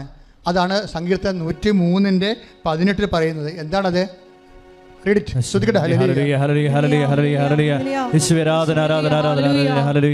സങ്കീർത്തനം 103:17-18. എന്നാൽ കർത്താവിന്റെ കാരുണ്യം അവിടുത്തെ ഭക്തരുടെ മേൽ എന്നേക്കും ഉണ്ടായിരിക്കും. അവിടുത്തെ നീതി തലമുറകളോളം നിലനിൽക്കും. അവിടുത്തെ ഉടമ്പടി പാലിക്കുന്നവരുടെയും അവിടുത്തെ കൽപ്പനകൾ ശ്രദ്ധാപൂർവം അനുസരിക്കുന്നവരുടെയും മേൽ തന്നെ. സങ്കീർത്തനം 103:18 പറയുന്നുണ്ട്. എന്താ പറയണത്? കർത്താവിന് ഇപ്പോൾ റോമ 9:15 അനുസരിച്ച് ദൈവത്തിന് ഇഷ്ടമുള്ളവരോട് കരുണ കാണിക്കുന്നു, ഇഷ്ടമുള്ളവരോട് അനുകമ്പ കാണിക്കുന്നു പറഞ്ഞാലും കർത്താവിൻ്റെ കാരുണ്യം ആ ഇഷ്ടമുള്ളവരുടെ പട്ടികയിൽ ആരാണ് വരുന്നതെന്നാണ് സങ്കീർത്തനം 103:18 വരുന്നത്. ആരാ വരുന്നത്? കർത്താവിൻ്റെ ഇഷ്ടമുള്ളവരുടെ പട്ടികയിലേക്ക് നമ്മൾ വരുന്നത് എങ്ങനെയാണ്? സങ്കീർത്തനം 103:18 അനുസരിച്ചാണ്. ഉടമ്പടി പാലിക്കുന്നവരുടെ മേലെ. ആ ഉടമ്പടി പാലിക്കണത് എങ്ങനെയാണ് പാലിക്കണത്? ആ പാലിക്കണത് സ്നേഹത്തിൽ ഒട്ടി നിന്നുകൊണ്ട് പ്രവർത്തിക്കണം. ആ സങ്കീർത്തനം 91 പറയണത് എന്താണ്? അതായത് നമ്മൾ ഉടമ്പടിയിലാണ് ഒരു മാർഗമുള്ളത്. ദൈവത്തിന് ഇഷ്ടമുള്ളവർ സ്നേഹം കാണിക്കുന്നു, ഇഷ്ടമുള്ളവർ അനുകമ്പ കാണിക്കുന്നു. പക്ഷേ ദൈവത്തിന് ഇഷ്ടമുള്ളവരായി നമ്മൾ മാറാൻ നിശ്ചയിച്ചിരിക്കുന്ന സംവിധാനം ഉടമ്പടിയാണ്. ഉടമ്പടി തന്നെ വെറുതെയും എടുക്കാം, സാധാരണ ആൾക്കാർ സാങ്കേതികമായിട്ട് എടുക്കാം, വർക്കൗട്ട് ചെയ്യത്തില്ല. അത് വർക്കൗട്ട് ചെയ്യണമെങ്കിൽ എന്ത് ചെയ്യണം? സങ്കീർത്തനം 91 വർക്കൗട്ട് ചെയ്യണം. അതെന്താണ്? അവിടുന്ന് സ്നേഹത്തോടെ എന്നോട് ഒട്ടി നിൽക്കുന്നതിനാൽ ഞാൻ അവനെ രക്ഷിക്കും. ദൈവസ്നേഹത്തിലാണ് ഈ വിഷയം നിൽക്കുന്നത്. ആർക്കാണ് തികഞ്ഞ ദൈവസ്നേഹം തോന്നണത് അവരോട് ദൈവത്തിന് ഇഷ്ടമുണ്ടാകും. ആ ഇഷ്ടത്തിൻ്റെ, ആ ദൈവസ്നേഹത്തിൻ്റെ തീഷ്ണതയും സത്യസന്ധതയും ആഴവും അനുസരിച്ച് കൊണ്ടാണ് ഭക്തി വർദ്ധിക്കുന്നത്. ആ ഭക്തരോട് രണ്ട് കാര്യങ്ങളാണ് ദൈവം ചെയ്യണത്. ഒന്ന്, ഭക്തി വർദ്ധിക്കുന്നതനുസരിച്ച് നമ്മൾ ചുണ്ടുകൊണ്ടുള്ള ഭക്തിഗാനങ്ങളും ഭക്തിപ്രാർത്ഥനയും പാരപശ്യങ്ങളൊന്നുമല്ല, സത്യസന്ധമായ ജീവിത സാക്ഷ്യങ്ങളിലൂടെയാണ് നമ്മുടെ ഭക്തി ദൈവസ്നേഹം വർദ്ധിക്കുന്നതനുസരിച്ച് രണ്ട് കാര്യങ്ങൾ ഭക്തിയുള്ളവർക്ക് സംഭവിക്കും. എന്ത് സംഭവിക്കും? ഒന്ന്, വലിയ കാര്യങ്ങൾ ചെയ്യും ദൈവം. രണ്ട്, തലമുറകൾ തോറും ചെയ്യും. Praise the Lord. അതാണ് അമ്മ പറയണത്. സങ്കീർത്തനം അതായത് ലൂക്ക 1:49-50. വായിച്ചോളൂ. ശക്തനായവൻ എനിക്ക് വലിയ കാര്യങ്ങൾ ചെയ്തിരിക്കുന്നു. ഒന്ന് പറഞ്ഞ, ശക്തനായവൻ എനിക്ക് വലിയ കാര്യങ്ങൾ ചെയ്തിരിക്കുന്നു. അവിടുത്തെ നാമം പരിശുദ്ധമാണ്. അവിടുത്തെ ഭക്തരുടെ മേൽ തലമുറകൾ തോറും അവിടുന്ന് കരുണ വർഷിക്കും. ഈ കരുണ തലമുറ തോറും വർഷിക്കുന്ന ഭക്തരോടാണ്. ഭക്തരെന്ന് പറയണത് ഉടമ്പടി ചെയ്യുന്നവരാണ്. ഉടമ്പടി ചെയ്യുന്നവരെന്ന് പറയണത് കടുത്ത ദൈവസ്നേഹം നിറഞ്ഞ് ദൈവത്തെ എല്ലാത്തേക്കാളുപരി സ്നേഹിക്കുന്നവരാണ്. എല്ലാത്തിനേക്കാളുപരി ദൈവത്തെ സ്നേഹിക്കുന്നവരെ ദൈവത്തിൻ്റെ നാമത്തിൽ അതിനേക്കാൾ താഴെയുള്ള നമ്മളെക്കാൾ നമ്മുടെ സഹായവും നമ്മുടെ സാന്നിധ്യവും ആവശ്യമുള്ളവരെ ദൈവസ്നേഹത്താൽ സ്നേഹിക്കുകയും അഭിഷേകം വർദ്ധിപ്പിക്കുകയും ചെയ്യും. അപ്പോൾ ഇതാണ് ഉടമ്പടിയുടെ ഒരു മെക്കാനിസം എന്ന് പറയണത്. അല്ല വേറെ ഒന്നുമില്ല ഇതിൻ്റെ അകത്ത്. വേറെ ഒന്നുമില്ലെന്നല്ല. ഈ കാലഘട്ടത്തിൽ പറഞ്ഞിട്ട് ഈ ഏറ്റവും പ്രക്ഷുബ്ധമായൊരു കാലഘട്ടത്തിൽ മനുഷ്യൻ ഈ ലോകത്ത് നിരന്തരം എല്ലാ ദിവസവും സാക്ഷ്യം പറയുകയാണ്. എല്ലാ ദിവസവും കൃപാസനത്തിൻ്റെ ഒരു സാക്ഷ്യത്തിന് എന്തുകൊണ്ടാണ് ഇന്നലെ മേഞ്ഞിട്ട സാക്ഷ്യം 1.25 ലക്ഷം പേര് ഉടനെ കണ്ടത് എന്തുകൊണ്ടാണ്? സാക്ഷ്യം ഇടിപെട്ടായതുകൊണ്ടാണ്. ആ കാര്യം ഉടമ്പടി എന്ന് പറയുമ്പോൾ നിങ്ങൾക്ക് മനസ്സിലായില്ലേ? അത് നിങ്ങൾ പറയുന്ന പോലെ ഒരു പരസ്പര സമ്മതത്തെക്കാൾ ഉപരി അതിൻ്റെ ബയോളജി, അതിൻ്റെ പരിച്ഛേദങ്ങളൊക്കെ, അതിൻ്റെ ആന്തരിക ആത്മീയ ഘടനകളൊക്കെ ആഴമായ കാലഘട്ടപ്പെടാത്ത ദൈവത്തിൻ്റെ മനസ്സിൻ്റെ വെളിപാടുകളാണ്. അതാണ് ഇക്കാലങ്ങളിൽ നമ്മുടെ ജീവിതാവസ്ഥകളിലേക്ക് ദൈവം നമ്മളെ വെളിപ്പെടുത്തി നമ്മളെ ദൈവം അനുദിനം ഉടമ്പടിയിലൂടെ അനേകം മക്കളെ ശക്തിപ്പെടുത്തിക്കൊണ്ടിരിക്കുന്നത്. അതുകൊണ്ട് ഉടമ്പടി എടുത്തിട്ടുള്ളവരെ, ഇവിടെ തീർത്ഥാടനത്തിൽ ഇരിക്കുന്നവരും ഓൺലൈനിൽ എന്നെ ശ്രവിക്കുന്നവരും ഈ ധ്യാനം എപ്പോഴെല്ലാം ഇവിടെ ചെയ്യാൻ കൂടുന്നു അപ്പോഴെല്ലാം സത്യാവസ്ഥകൾ മനസ്സിലാക്കി, കോർട്ട് ദി മാറ്റർ, ആന്തരികതയിൽ എന്താണ് ഉടമ്പടി എന്ന് മനസ്സിലാക്കി അതിനെ സത്യസന്ധമായി ബുദ്ധിപരമായി പരിശോധിച്ച് ഹൃദയം കൊണ്ട് ചെയ്ത് സുവിശേഷത്തിൻ്റെ എക്കാലത്തെയും വലിയ സാക്ഷികളായി മാറാൻ നമുക്ക് ശ്രമിക്കാം. പ്രാർത്ഥിക്കുക. കർത്താവായ ദൈവമേ, ഉടമ്പടിയുടെ ആത്മാവറിഞ്ഞ ദൈവത്തിന്റെ ഹൃദയം വിവേചിച്ച് സുവിശേഷത്തിന്റെ ജ്വലിക്കുന്ന സാക്ഷികളായി മാറാൻ ഞങ്ങളെ ഈ ആരാധനയിൽ അഭിഷേകം ചെയ്യണം. ഉടമ്പടിയിൽ വെച്ചിരിക്കുന്ന വിഷയങ്ങളെക്കാൾ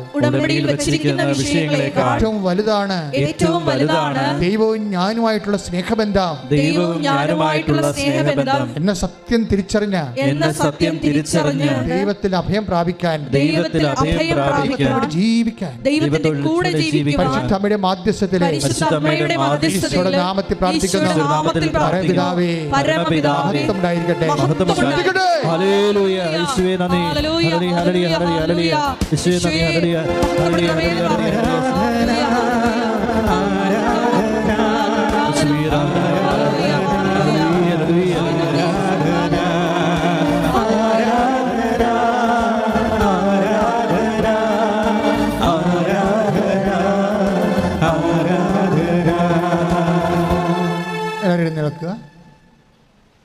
എല്ലാവരും എഴുന്നേൽക്കുക. രോഗസൗഖ്യ പ്രാർത്ഥനയുടെ സമയമാണ്.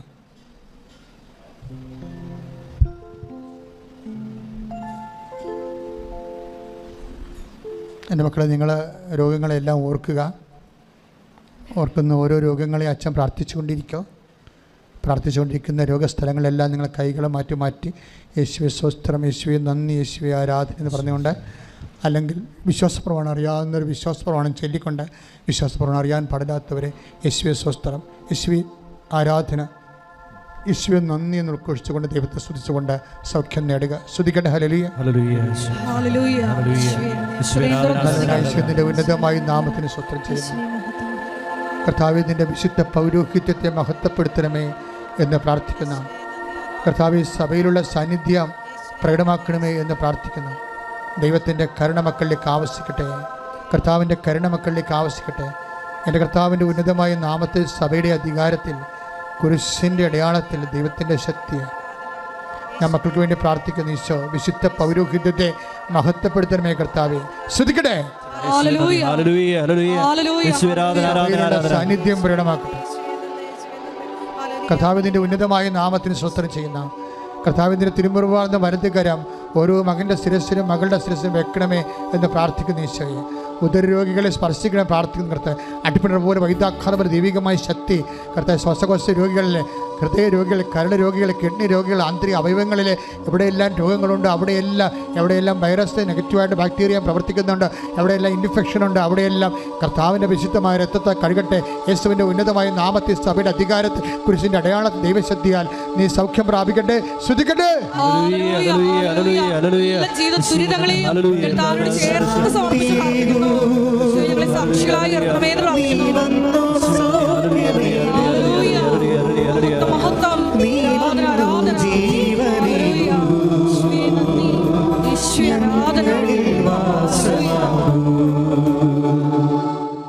സ്ത്രീകളും പുരുഷന്മാരുമായിട്ടും സ്ത്രീകളുമായിട്ടും പരസ്പരം തിരിഞ്ഞു നിന്ന് അഭിഷേക പ്രാർത്ഥന സമയിക്കുന്നതിൻ്റെ സമയമാണ്. ഈ സമയത്ത് ആത്മാവ് നിറയാനും ഉടമ്പടി സത്യസന്ധമായി ചെയ്യാനും കർത്താവിൻ്റെ കരുണയും ഭക്തിയും ദൈവസ്നേഹവും നിറയാൻ വേണ്ടി അച്ഛൻ പ്രാർത്ഥിക്കും. അതുപോലെ ജോലിയില്ലാത്തവർ, വീടില്ലാത്തവർ, വിവാഹം ഒത്തുവരാത്തവർ, മക്കളില്ലാത്തവർ, തെറ്റായ നടപടികളിൽ ചെന്ന് അകപ്പെട്ടു പോയ മക്കൾ, അങ്ങനെ പോലെ ജീവിതത്തിൻ്റെ ദുരിതങ്ങളിൽ വഴിപോലും ഇല്ലാത്ത മക്കൾ, നടക്കാൻ വഴിയില്ലാത്തവർ പോലും ഉണ്ട്. അവരെല്ലാം സമർപ്പിച്ച് പ്രാർത്ഥിക്കും. നിങ്ങൾ ഉടമ്പടിയിൽ പരിശുദ്ധ അമ്മയുടെ മധ്യസ്ഥത ഈശോയ്ക്ക് ഏൽപ്പിച്ചിരിക്കുന്ന ഓരോ വിഷയങ്ങളും അച്ഛൻ ഇപ്പോൾ അനുസ്മരിച്ച് പ്രാർത്ഥിക്കുന്നതാണ്. പരസ്പരം തിരിഞ്ഞു നിൽക്കുക. സ്ത്രീകളായിട്ടും പുരുഷന്മാരായിട്ടും. 3 പുരുഷന്മാരും ആണുള്ളെങ്കിൽ 3 പേരും ഒരുമിച്ച് പ്രാർത്ഥിക്കുക. 4 ഉണ്ടെങ്കിൽ 2 പേരുമായിട്ട് തിരിഞ്ഞു നിൽക്കുക. സ്ത്രീകൾ അതുപോലെ പരസ്പരം കൈകളെടുത്തിട്ട് കൈകളെ വിരിച്ച് വെക്കുക. അച്ഛൻ വെച്ചിരിക്കുന്ന പോലെ. നിങ്ങൾക്ക് കർത്താവിൻ്റെ തിരുരത്വത്തിൻ്റെ അഭിഷേകം ഉണ്ടാകാൻ വേണ്ടി അച്ഛൻ അഭിഷേക പ്രാർത്ഥന ചെല്ലുന്ന സമയമാണ്. സ്തുതിക്കട്ടെ. കർത്താവെ, കൈകളിലേക്ക്, ഈ പാവപ്പെട്ട കൈകളിലേക്ക്, ഞങ്ങളുടെ ഓരോരുത്തരെയും കൈകളിലേക്ക് കർത്താവെ, ഇത് അവരുടെ ശിരസ് വെക്കുമ്പോൾ ആത്മാവിന് ശക്തി ഉണ്ടാകാൻ വേണ്ടി തിരുത്തത്തിൻ്റെ അഭിഷേകം നൽകാൻ പ്രാർത്ഥിക്കുക. അടിപ്പഴ പോലെ വൈതാക്കാനം പോലെ ദൈവികമായ ശക്തി മക്കളിലേക്ക് ആവശ്യിക്കാൻ ഇടയാകണം പ്രാർത്ഥിക്കുന്നു. ശ്രുതിക്കട്ടെ.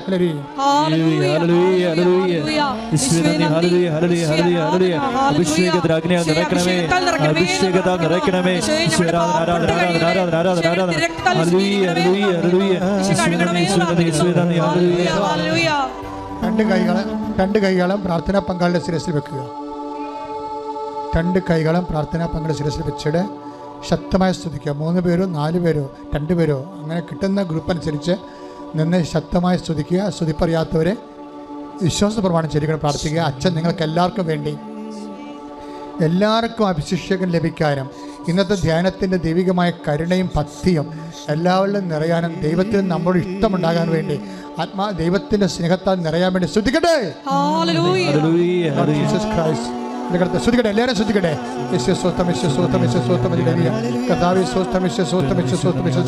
കർത്താവെ, നിന്റെ വിശുദ്ധമായ കുരിശിനെ ഓർത്ത് കർത്താവെ നിന്നെ ആരാധിക്കുകയും സ്തുതിക്കുകയും നിനക്ക് നന്ദി പറയുകയും ചെയ്യുന്നു. നിന്റെ വിശുദ്ധ പൗരോഹിത്യത്തെ മഹത്വപ്പെടുത്തണമേ കർത്താവെ. സഭയിലുള്ള സാന്നിധ്യം പ്രകടമാക്കണമേ കർത്താവെ. ഓരോ മകൻ്റെ മേലും മകളുടെ മേലും കർത്താവിൻ്റെ രക്തം നിറയട്ടെ എന്ന് പ്രാർത്ഥിക്കുന്നു. ഓരോ മകളുടെ മേലും കർത്താവിൻ്റെ രക്തം നിറയട്ടെ എന്ന് പ്രാർത്ഥിക്കുന്നു.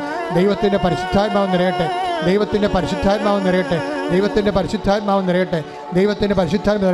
എല്ലാ വ്യക്തികളിലും പരിശുദ്ധാത്മാവ് നിറയട്ടെ. എല്ലാ വ്യക്തികളിലും ദൈവത്തിൻ്റെ ശക്തി നിറയട്ടെ. ദൈവത്തിൻ്റെ സ്നേഹം നിറയട്ടെ. ദൈവത്തോടുള്ള സ്നേഹം നിറയട്ടെ. കർത്താവ് ഉടമ്പടി സ്വീകരിക്കപ്പെടാൻ ദൈവത്തിൻ്റെ കരുണയും ഭക്തിയും ലഭിക്കാൻ വേണ്ടി ദൈവത്തിൻ്റെ കരുണ ലഭിക്കാൻ വേണ്ടി കർത്താവ് എല്ലാ മേഖലയും സ്പർശിക്കട്ടെ. ഭക്തിയുടെ മേഖലയിൽ സ്പർശിക്കട്ടെ. ഉടമ്പടി ചെല്ലുന്ന പ്രാർത്ഥനയിൽ ചെയ്യുന്ന പദ്ധതിയായി ദൈവസ്നേഹത്തെ അനുഷ്ഠിക്കാൻ ആവശ്യമായ കൃപയാൽ മക്കൾ നിരക്കട്ടെ പ്രാർത്ഥിക്കുന്ന. ജീവിതത്തിലുണ്ടാകുന്ന ദുരിതങ്ങൾ, ജോലിയില്ലാത്ത അവസ്ഥകൾ, വീടില്ലാത്തവർ, വാടക കഴിയുന്നവർ, വഴിയില്ലാത്തവർ, കർത്താവ് പലതരത്തിലുള്ള മത്സര പരീക്ഷകൾ കർത്താവ് എഴുതിയിട്ടുള്ളവർ, തോറ്റിട്ടുള്ളവരെ ജയിക്കാൻ വേണ്ടി റിസൾട്ട് കാത്തിരിക്കുന്നവരെല്ലാവരും സമർപ്പിച്ച് പ്രാർത്ഥിക്കുന്ന കർത്താവെ. അമിതമായി ഉത്കണ്ഠയുള്ളവർ, നഷ്ടപ്പെട്ട് ജീവിതം തീർന്നുവെന്ന് ചിന്തിച്ചുകൊണ്ട് നിരാശപ്പെടുന്നവരെ കർത്താവിടെ മേലെല്ലാം കർത്താവിൻ്റെ ശക്തി, കർത്താവിൻ്റെ ദൈവത്തിൻ്റെ ശക്തി നിറയട്ടെ. ശ്രദ്ധിക്കട്ടെ. നാമത്തിൽ സഭയുടെ അധികാരത്തിൽ കുരിശിന്റെ അടയാളത്തിൽ 36 വർഷം അർപ്പത്തിൽ കൃപാസനത്താൽ ജീവനോടെ പ്രത്യക്ഷപ്പെട്ട പരിശുദ്ധ അമ്മയുടെ മാധ്യസ്ഥ നാമത്തിൽ, പിതാവിൻ്റെയും പുത്രൻ പരിശുദ്ധ നാമത്തിൽ ദൈവത്തിന് കൃപ നൽകട്ടെ. ദൈവത്തിന് കൃപ ചൊരിയട്ടെ. ദൈവത്തിന് കൃപ ചൊരിയട്ടെ. ദൈവത്തിന് കൃപ ചൊരിയട്ടെ. ദൈവത്തിന് കൃപ ചൊരിയട്ടെ. ദൈവത്തിന് കൃപ ചൊരിയട്ടെ. ഭാഷാവ് ശ്രദ്ധിക്കട്ടെ. ഭാഷാവർ പ്രാർത്ഥിക്കട്ടെ. പ്രാർത്ഥനാവർ ശ്രദ്ധിക്കട്ടെ. പ്രാർത്ഥനാവർ പ്രാർത്ഥിക്കട്ടെ. ശ്രദ്ധിക്കട്ടെ. ശ്രദ്ധിക്കട്ടെ. ഹല്ലേലൂയ ഹല്ലേലൂയ ഹല്ലേലൂയ. യേശുവേ നന്ദി. യേശുവേ ആരാധന. ഹല്ലേലൂയ ഹല്ലേലൂയ. അഭിഷേകം ചെയ്യണമേ. ഹല്ലേലൂയ ഹല്ലേലൂയ ഹല്ലേലൂയ. ഹല്ലേലൂയ ഹല്ലേലൂയ ഹല്ലേലൂയ. യേശുവേ ആരാധന. ഹല്ലേലൂയ ഹല്ലേലൂയ. മഹത്വം മഹത്വം. ആരാധന ആരാധന. ഹല്ലേലൂയ.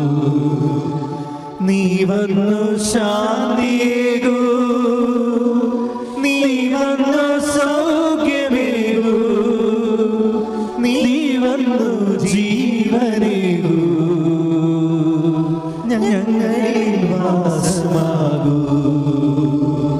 നീ വന്നു ശാന്തിയേകൂ, നീ വന്നു സൗഖ്യമേകൂ, നീ വന്നു ജീവനേകൂ, ഞങ്ങളിൽ വാസമാകൂ.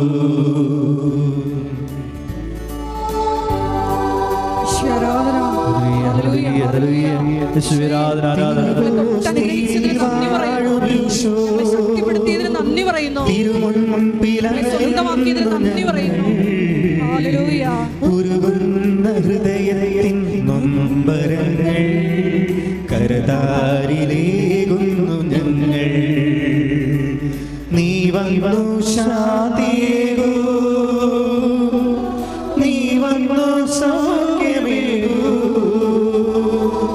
നീ വന്നു ജീവനേകൂ, ഞങ്ങളിൽ വാസമാകൂ. നീ വന്നു ശാന്തിയേകൂ, നീ വന്നു സൗഖ്യമേകൂ, നീ വന്നു ജീവനേകൂ,